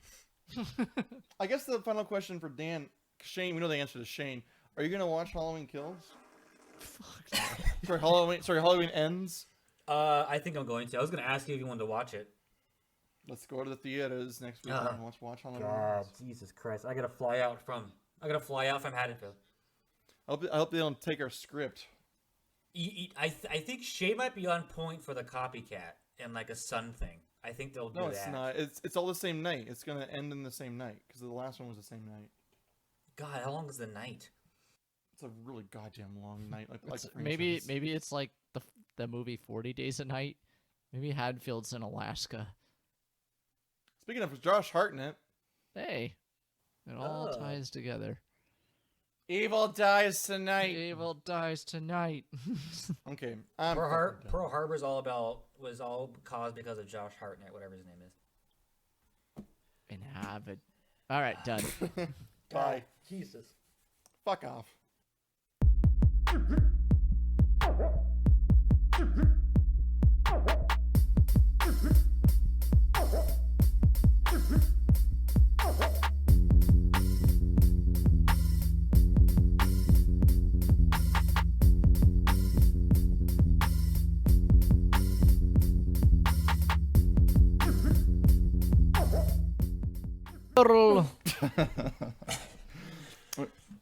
Pasadelo So, continua. Dan, if you want to do the timeline after the Curse of Michael Myers, because that's when things get confusing. Yeah, sure, Matt. That's one way to put it. Then we can do 3 more, and then we can do some more games, and then we'll wrap this shit up. The question is, do we want to like do predictions for Halloween Ends, or do we want to like make our own Halloween Ends? Wait, there's another coming one? out, next week. Yeah, kills or I'm ends. I'm not No one's watching it. You have I to. will not. You I have will to, not come on. watch one goddamn moment of this piece of shit franchise. you- The Shane- first one wasn't even really that good. good, Shane, shut up. and it just spiraled into nonsense. Shane, you shut up. I watch every single one of these fucking things. Well, I I think did I watched not. 7 of them. Okay. Okay. I put my timeline in there. I Spoiler alert, I'll tell God. you what happens. People get naked, Michael stabs him, some convoluted shit, and then Loomis comes back from the dead The really cool. as a new actor. The best part of this podcast, Danny, is going to be Shane hasn't seen Halloween 18 or Kills, so he can't talk for the last 30 minutes of this podcast. It's going to be really great. That's true. That's true. Yeah. Let me guess. Does he stand around staring at things? He walks. Do they do do do do do do do do do do do do? We're gonna rally the town and kill him. You should Yeah. have watched Halloween Kills. You should have watched that one. Abortion. No. Yeah. No. I finished this entire thing because I actually liked, it's a strong word, and didn't want to absolutely kill myself during Halloween 2, also known as H2. So then I watched H1 because I was like, hey, H2 actually like entertained me a little bit. And I was really upset. We'll get there. And now I have the taste of day old hobo dick in my mouth. I shared my timeline in the chat. I'm not sure if you can see it. I don't see it. Oh, Oh, wait, in maybe text? because I did in the text. Oh, Yeah, I don't see it. I did But the pop Dan- out thing. Let's start this. I got shit to do, man. Dan, did you want to do Halloween Ends predictions, or should we all rate our own Halloween Ends movie? Let's write it. Write it. Okay, we can go back and forth on the writing thing. Sounds We good. Give premise. I have the Act best one. ending Yeah. idea. Okay. One of us takes Act 1. The other takes Act 2, and then Yes, Ronnie I have does the best Act 3. idea for ending. Okay. Perfect. Okay. Okay. Which is how they approach the writing to all the Halloweens. Yeah. And the writers didn't communicate. They just sent in their draft, and they're like, we'll splice it live." together. Okay, we'll do it live. Okay. Are we ready? I don't have any games or anything like really trivia that much. I do. I rely on you guys for that. I got some. I've got some. All right, cool. It's mostly about Busta Rhymes' ability to do kung fu. Check your neck. All right, gentlemen, are we ready? I'm recording. I'm ready to go. Let's do this. Live from Tyra Banks Studios. Tyra, It's the Tyra. Wendy Williams show. Okay, we'll be quiet. No one knows who that is. She's right after Montel. Look, no, Montel, listen up. He did touch some shit. Okay, Shana will be quiet. Dan, take us in. All right. And we all have our costumes ready, right? Yeah, I got my costume. Good. good. Oh fuck! Just think it on the spot. Do me first, then do Shane second. Just give me a second. Yeah. Give me a Oh, it's second. perfect. My script calls for Ronnie first. Okay, Perfect. cool. All right, are we ready? Light this bitch up. I am your longtime host with our record-setting 578th podcast today. I am Hobo Dan.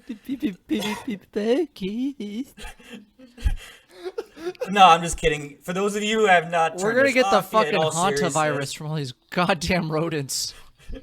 Danny, take it over from the top again. You gotta redo it again. I'm so sorry. Dude. Okay, it's fine. Oh my god. All right. Oh my god. I like the All stuttering. right. I can edit it out. Sorry. I don't care. Keep going. I can't say five. I picked. Pussy. I picked I picked the worst number to do it. Let's do 500 and Go from there 60 again. first. Just go from that. I'll do hold on. Oh my god. This is recorded live in front of a studio audience. All right.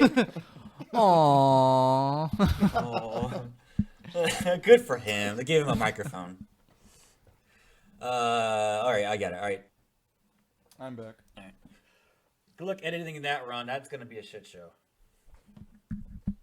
Oh, that's gonna be easy. I'm just gonna play some fun, silly music and then like car crashing sounds. That one's so hard to fucking explain, dude. There's so many like different things. I hate that one. That's the only one I have literal no recognition of it. Like I know about it just from like people talking about horror films and stuff, but I don't have any like literal recognition of 6 at all. I almost rewatched it, like kinda, just to get into it, because I was like, again, all these fucking blend together. Besides that one, kinda, but like, it's just so weird and wonky. Yeah, you watched 12. I watched 7 of them, and it's like blended. Yeah, like 2 through Rob Zombie just blend. I guess number 3 is obviously the Outliner. Like, that one's easy to remember, but it's just what are we on now? We're gonna be on H2O, right? Oh my god, there's 2 more. Holy fuck. Well, lucky you get a big old break in between. Thank God I need it. Because it goes you, Shane, me, Shane, you, me. Okay, so I And did the Curse. ends. I have to do H2O. Oh, what's H2O? That's the one when it's 20 years later. Where Oh, Jamie Lee yeah, Curtis that's right. comes back. Okay, this one's easy to talk about. Okay, that's fine. This one I never saw, so I actually watched this one. This So one I'll isn't give you that. bad. This one isn't bad, actually. I don't hate it. I'll give you my synopsis afterwards. Where the fuck is Shane? God, Jane, I took a shit. Come on. No, dude, my morning coffee shits are just like what is it, the slob, whatever it's called. Every fucking morning, if someone's with me in the bathroom, they're gonna puke. I swear, it's so bad. Ugh. I'm gonna keep all this in. Please don't. I swear to God, bleep it. I got family, man. I'm gonna text Shane. He's probably playing with his kitty. I don't mean his cat. Mm-hmm. Oh God, I forgot number. This is number 7 overall, right? Yeah. So H2O's 7, Resurrections 8. and we Okay. have Did 07, you look at 09. my timeline I made, or no? No, I didn't see it. I didn't pop up for some reason. Oh, really? Yeah. Oh, weird. We got Lori, California, Buster Rhymes, and then the 2 Rob Zombie, and then 18 and Kills. 18, I'm not gonna go too much detail, or 2018, I'm not gonna go too much detail. There isn't that. It just kills. He just goes around and kills people. That's my premise. There's a lot. There's a lot to talk about for that one. Yeah, at the end of my timeline, I get kind of tired of writing. I don't blame you. Where the fuck is Shane? Oh, Shane, mister, I gotta do shit today. Mm-hmm. There we go. Mine just left. Oh, cool. I'm glad you're wasting our goddamn time. Fuckface. You weren't recording? What? You weren't recording? Now I am. I mean, not while I was eating wings. Oh. I've been recording this episode. It's long. Okay. Jesus goddamn Christ. I'm not It's explaining. not that long. We're only an hour in. Be quiet. Only. We did 2.5 hours of goddamn James Shut Bond. the fuck up. What happens now in H2O? Does Michael discover Atlantis or some shit? Yeah, he breathes underwater. Yeah. Oh, Okay, Dan, bring God. us back in from our shit and beer break, and then go to your timeline, and then we can get into H2O. Okay. Are we ready? Oh. He meets the Yes. water boy. He's amphibious. My God, he's a marine. Merman. Frogman. All right. And has a son named John. Principal. Played by Josh Hartnett. Oh, God damn it, Ron. I swear to fucking God, Ron. He's so hot. He's kind of a little bitch. I don't know. I don't really like him. I hate you, Ron. You ruined my joke for Josh Hartnett. I'll cut it out. Then Oh, okay. you do it.